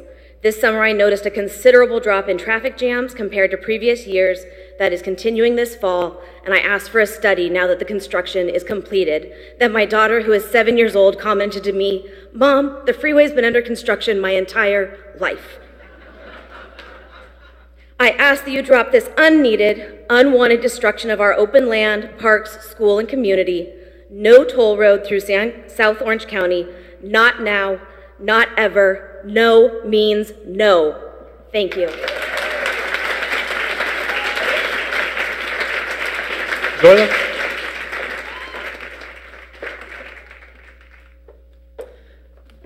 Good evening. The TCA has continued to spend our tax dollars through assessment fees from every house built and every new business in Orange County. I've been involved with attending the TCA board meeting since April of 2017. Every month that I can attend, I show up, I present the reasons why we disagree with the proposals that are being put out there. We're ignored, nobody pays attention. The board, with exception to Kathy Ward, votes in our favor for a reason. The TCA lost the green alignment to the Surfrider coalition, so the body that make up that coalition, in 2016. The settlement proved that this route was destructive to the environment. In March of 2018, IBI completed their study. They proved that this road would not alleviate traffic. As the toll road the TCA continues to say, they're interested in providing mobility solutions. I stand here and I ask you to please listen to reason, not money. It will generate more traffic. This road will not bring solutions to South Orange County. It will create traffic and bottleneck at the county line, and it will destroy San Clemente. The TCA is a redundant agency to OCTA. We no longer need them in Orange County because they have not built a single thing since 1996. The TCA wants to keep studying things rather than admit that they are finished and should begin to pay off the bonds, making the roads free as their charter mandates. Why is this agency not being held accountable to the public? If mobility solutions were truly their goal, making the roads free would open up the 73 as well as the 241 and alleviate cars off the 5 freeway and the 91. The new concept of managed lanes is nothing but another scheme to make money for an agency that has no jurisdiction to do this. So I ask you to please listen to San Clemente residents. You have full opposition for this road, and we ask you to stop and pay off the debt and go out of business. Thank you.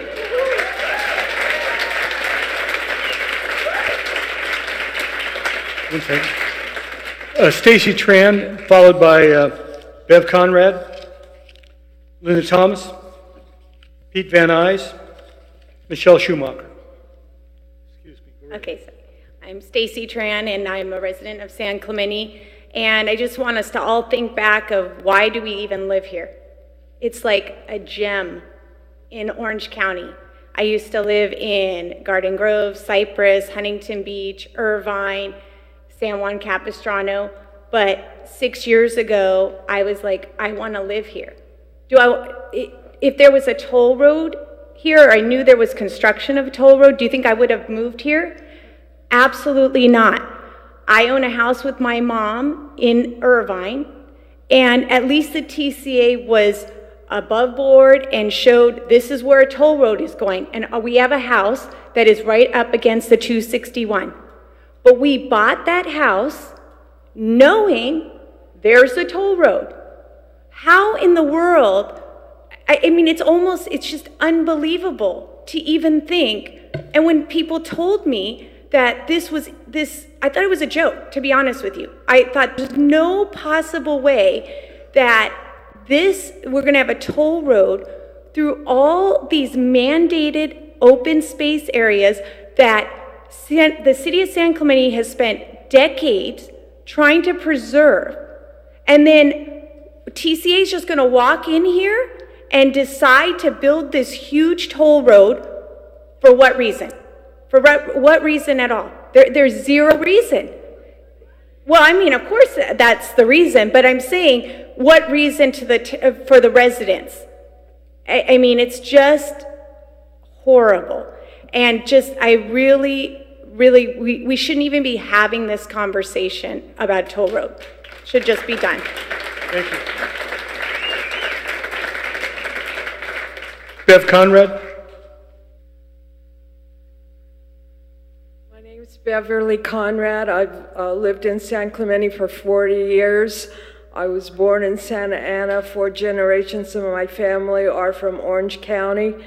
I'm gonna get booed, but go ahead and boo me. I worked for the toll road for 16 years. I'm loyal to them, and I've seen all the changes since when I remember coming down here when I was 12 years old. There was only a 2-lane road, and it's gonna happen, probably not in my lifetime, but like it took 30 years to complete the 55 from Santa Ana to Newport Beach, but they finally built the road, and that's improved a lot for traffic up there. So that's my view on the thing. So Thank you. I want the toll road to finish what they started to do 30, how many years ago? Come on. I do. Come on. Okay. You usually have opinions. Linda Thomas.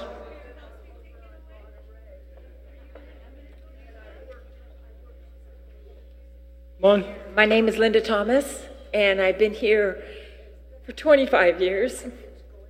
And before that, grew up in Orange County.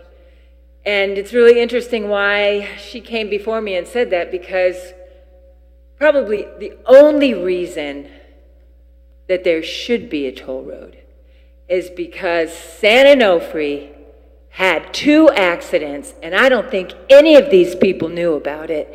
And we're going to have to get out of here as quick as possible. We're right. Calm down. Right. Let her speak. But you know what? Please. We need to take that money and take it right to San Onofre and put hot sales on top of those. I don't know if you guys know this. There is an accident that's happening right now. We have their surfers are sick. The air is polluted. We're now sending monitors out for every local to have. This, we know, is no nonsense. This will never happen. TCA, no way. We fought you too many times. San Onofre, we got a real issue, guys. And I know there's some city councilmen out there, surf riders, who know the answer and the solution. And if we don't do that by tomorrow, oh no, they got good solutions. But you know what's really fascinating to me? You're spending money just talking about this. And it should go to San Onofre to clean up what has already been started. So I just want to say, I'm scared as hell. And it's not because of TCA, because that'll never go through. Nah, never would. But San Onofre, we got a real problem on our hands, guys. I want to see you at the next meeting.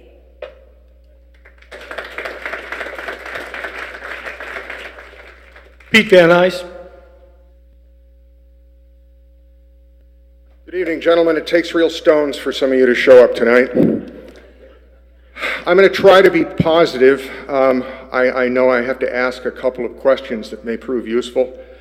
But to be honest with you, you need to know where I'm coming from. 10 years ago, I started a website called Abolish TCA.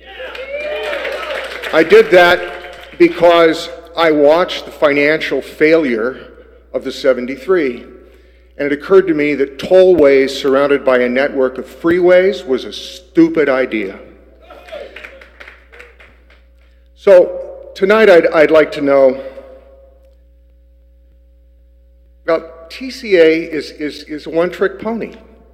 You do toll roads. That's what you were created to do. Transportation corridors is the euphemism. You were intended to be a one-trick pony from the very beginning, at your inception. OCTA, on the other hand, is a multifaceted agency. They have a lot of arrows in their quiver, or tools in their toolbox, as the bureaucrats like to say. We can trust OCTA. They've put Measure M on the ballot twice. They've collected tax money, and they followed through on the projects they said they were going to do.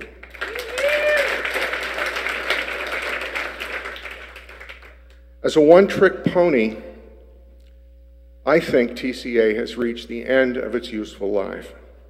So here are my questions. What do you do that OCTA and Caltrans, working together, can't do better? Why do you think TCA deserves to live one more day?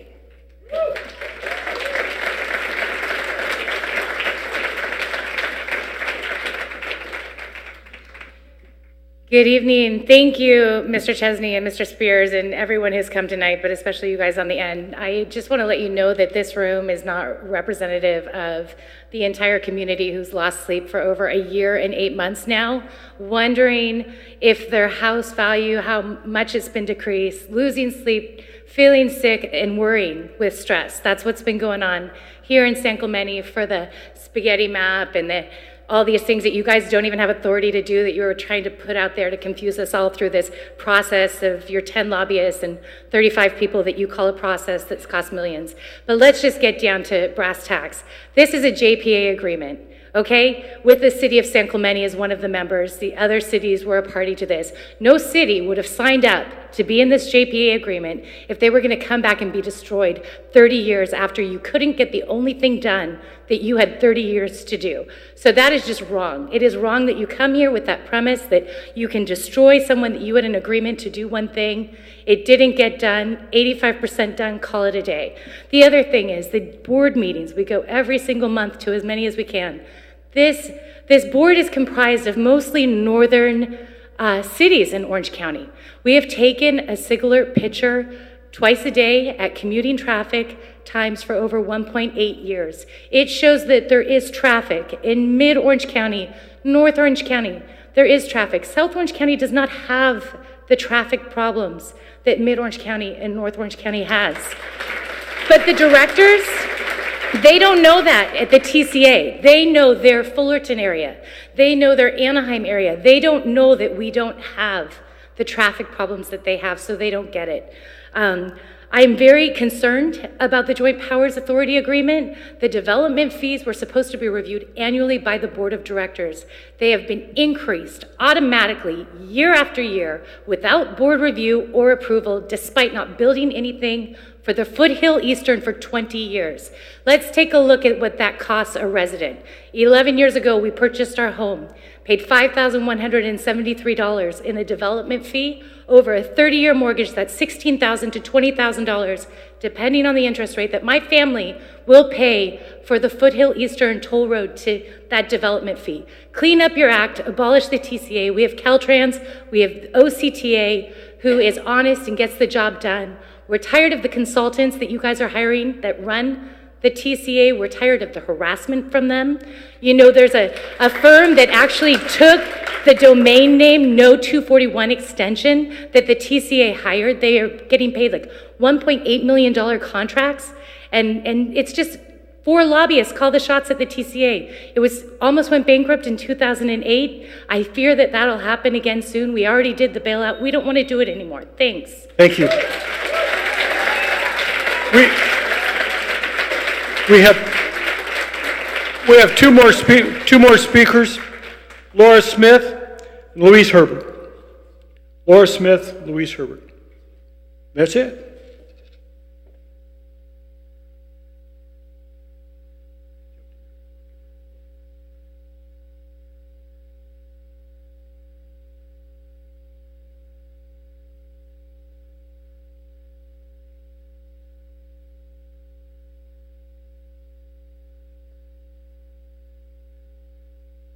Hi.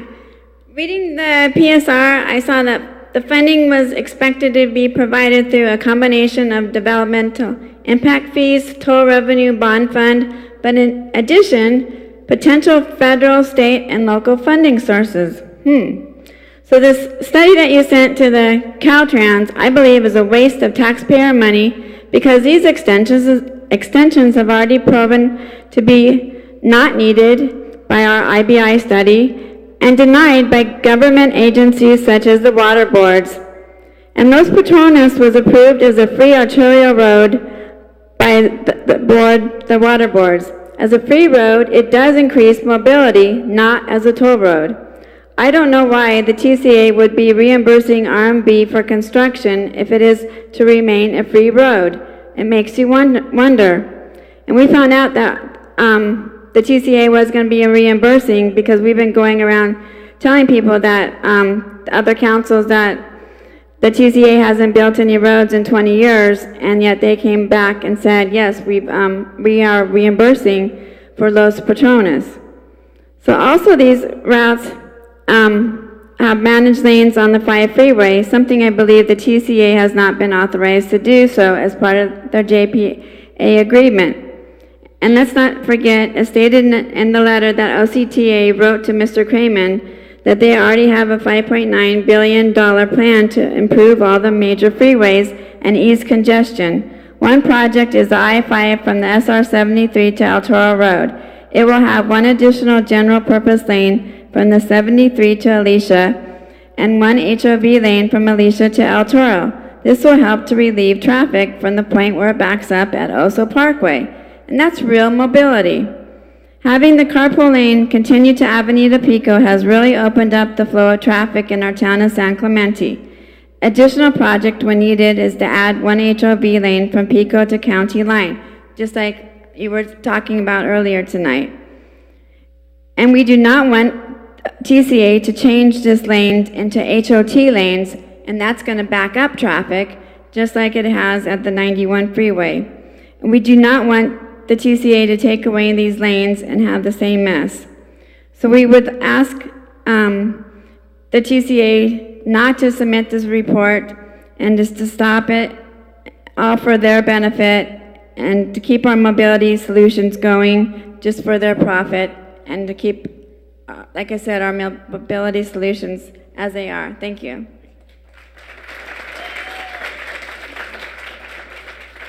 Louise Herbert. Good evening, Board, and to our fellow citizens of the town. My name's Louise Herbert. I've been a citizen of San Clemente for more than 35 years.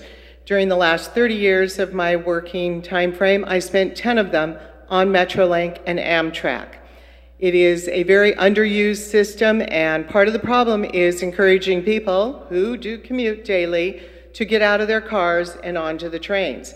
That's a social problem, and it needs to be taught to people how to use public transportation.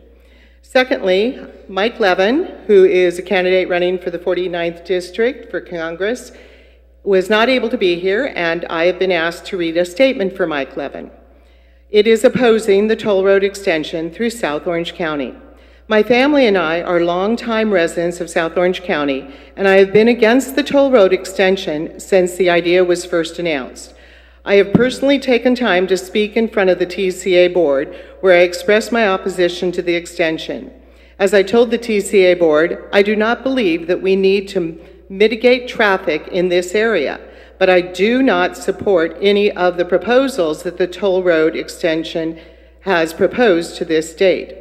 The extension would encroach on existing communities, schools, and on protected open space. I think it's really important that we come up with other creative solutions, particularly an expansion of public transit or perhaps arterial roads that can also help to alleviate traffic. I also want to make sure that we remain environmentally responsible and don't impose too much harm to our local neighbors. On the other hand, my opponent has been a vocal advocate for the toll road extension since her time as mayor of Dana Point in 2007. We need a member of Congress who can find transportation solutions to reduce commute times and protect our environment, and not just rubber stamp a toll road through South Orange County. I look forward to working with the community leaders to address local transportation needs without causing unnecessary harm to our communities. Thank you.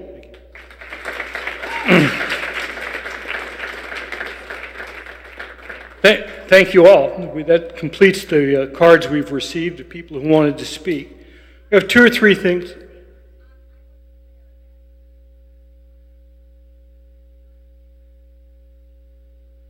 We need the cards so we can respond to you too in writing. I think we have a system set up to deal with exactly that issue.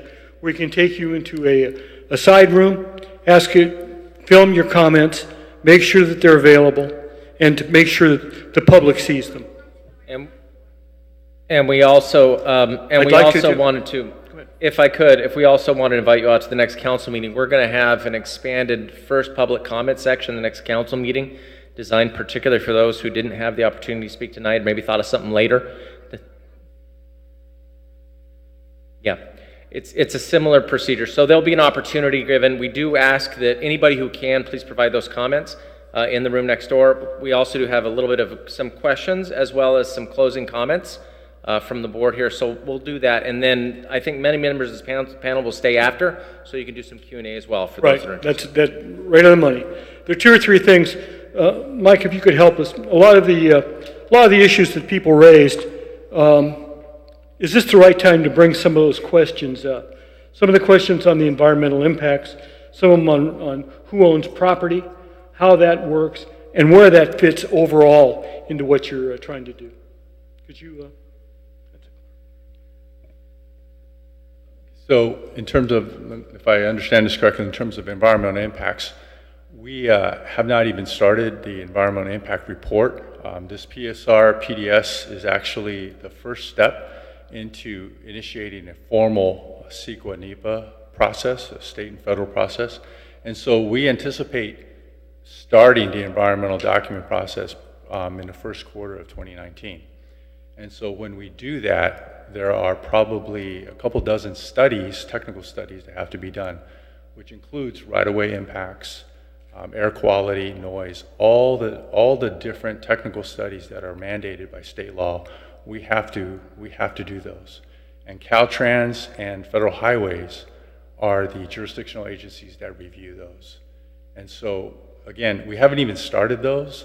Right now, we're going through a process of understanding what options are available to move forward. And once we move them into the formal environmental process, it's going to be probably a 3 to 5 year process to understand what those impacts are. Wait. We'll have questions. No reason to yell.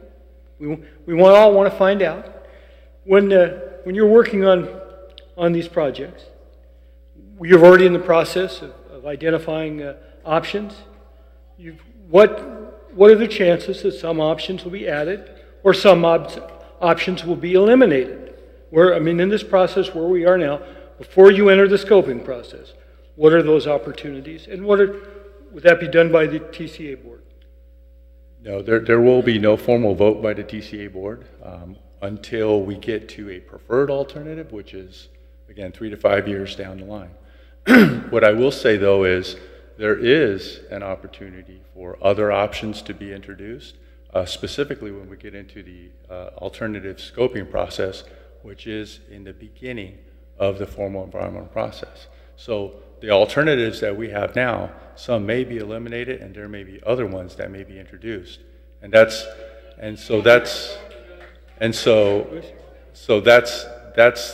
what allows us to look at other alternatives. And we don't decide this process. This is a prescriptive, regimented way that we are mandated to do by state law, as with any other transportation agency. Please, you made your issue clear.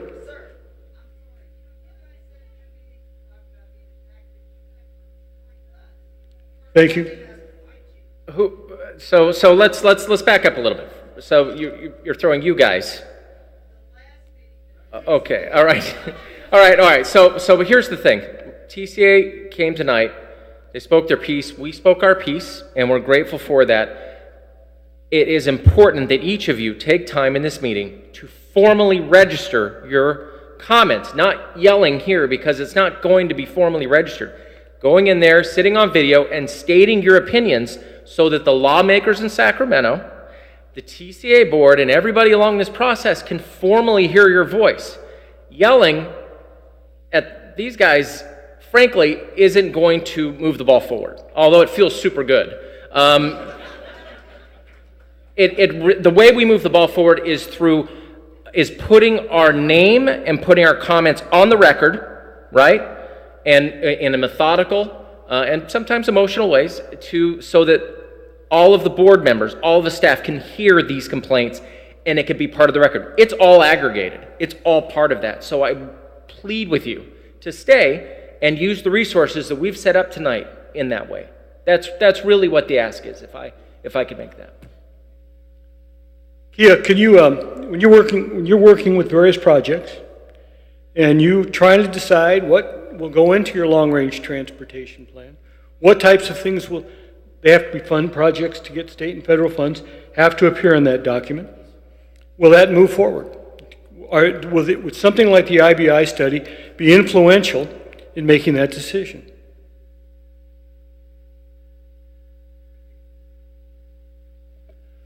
Right. In response to that, I'd say OCTA takes into account all the relevant studies. So the work that TCA has done with Caltrans, as well as the IBI study that's been done by the city, as well as the work that OCTA does independently, those all basically go into the decision-making process, and that's how we come to it. But I say the most important thing is also, as part of that, is taking basically account of where the community and the stakeholders are with respect to the project.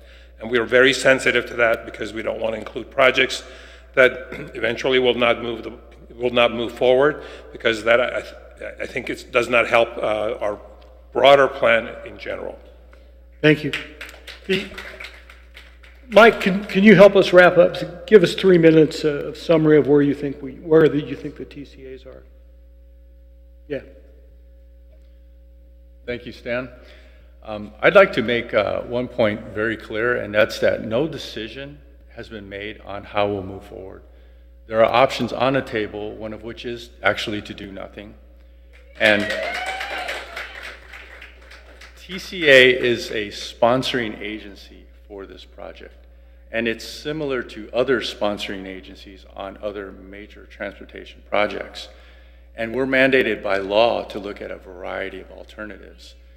And so this is no different to our previous environmental document that we did in 2005, when we had to look at a variety of alternatives, including lanes on I-5. So this time, what we chose to do was bring it out up front and gather ideas up front from the public. And so we try to do this in a public and open process. The position of TCA is not to decide on an outcome prior to environmental reviews being conducted. And so each option to date has been evaluated on a very preliminary level, and 9 ideas, including the no build, will be submitted for further study. This process will thoroughly analyze a myriad of data, traffic, congestion, environmental impacts, cost, feasibility, and I will say your comments. As Kia noted, the community's concerns are something that we need to hear, and so this is important. Now, I do want to be clear about one thing also. There will be future freeway and highway improvements in our region, if not by us, then by other transportation agencies. Sometimes in the future, it could be 5, it could be 20 years. There will be expansion, okay? Where, how, and when it's done, I just don't know. But the question is, would property owners and local residents prefer a locally decided model or one whereby decisions are made for us? So in closing, again, I'd like to thank the city for inviting us and emphasize our intention as an agency to engage public, receive feedback, and determine the best, most affordable, and effective means to move forward. And we do look forward to your feedback and your comments. So thank you. Thank you, Mike. Kia, can you tell us a little bit of a summary from the OCTA perspective? I have a couple of slides, but maybe if you don't, I guess in the interest of time, I can just do them verbally. I would say in general that OCTA has a comprehensive plan to address congestion across the county. In particular, in the South County area, we've recently completed some of the projects that I mentioned, the 74 interchange, as well as the extension of the carpool lanes. But we also have another project coming up. It's starting in 2019. I know construction is not going to be pleasant, but I think it's something that will address congestion. And that is widening of the 5 from basically from Avery north all the way down to the El Toro interchange, including an upgrading to the El Toro interchange. So those are some of the examples of projects that are on the drawing boards and will happen. In addition, we're working with local agencies to help them improve the streets.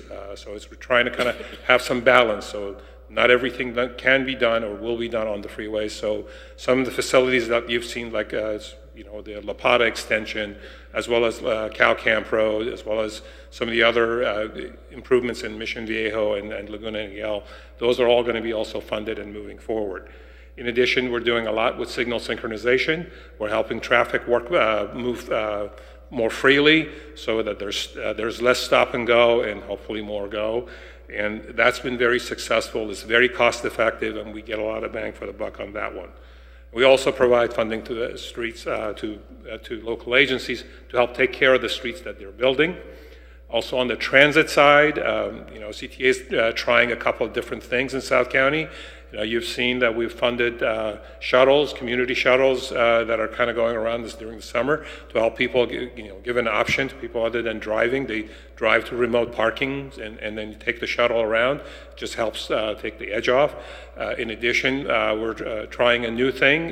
It's a demonstration project that started, I believe, this week.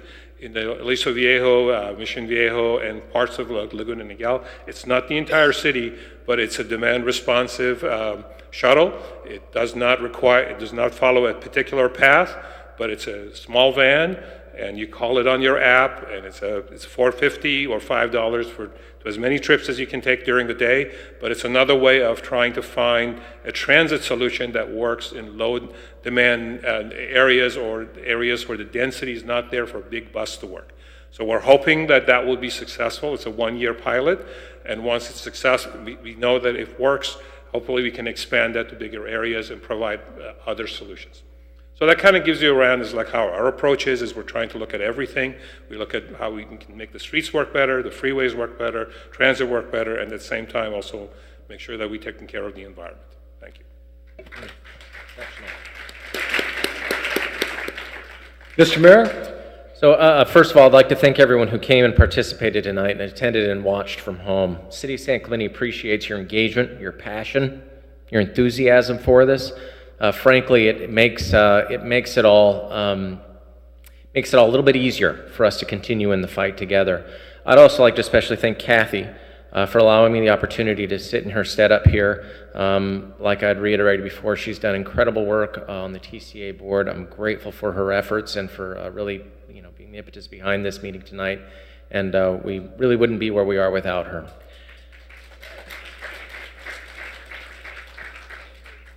I think it's important to reiterate one thing, and that is that not a single public study has shown the need for north-south toll roads or managed lanes in South Orange County.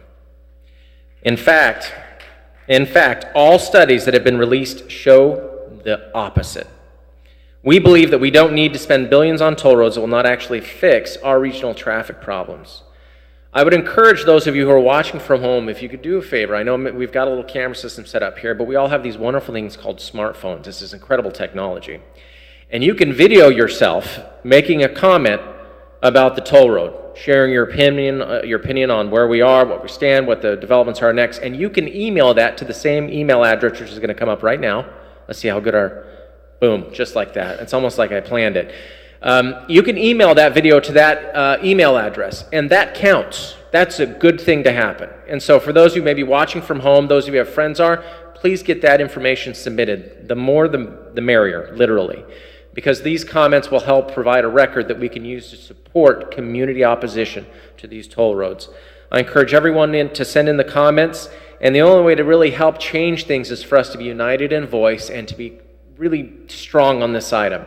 I'm grateful to the other members of council who have shown that strength. I'm grateful to our community leaders, the city leaders, and most importantly, I'm grateful to residents, which have spoken up on this matter, shown up tonight, and be unanimous, almost unanimous, in their opposition, to this toll road. I believe it is in some ways an existential threat to our community, and I think it should be opposed. And I'm grateful for all those who came tonight. Thank you again. Thank you. Thank you. Good night. I think it's about the 7th inning. So and thanks to Stan for doing a great moderator work.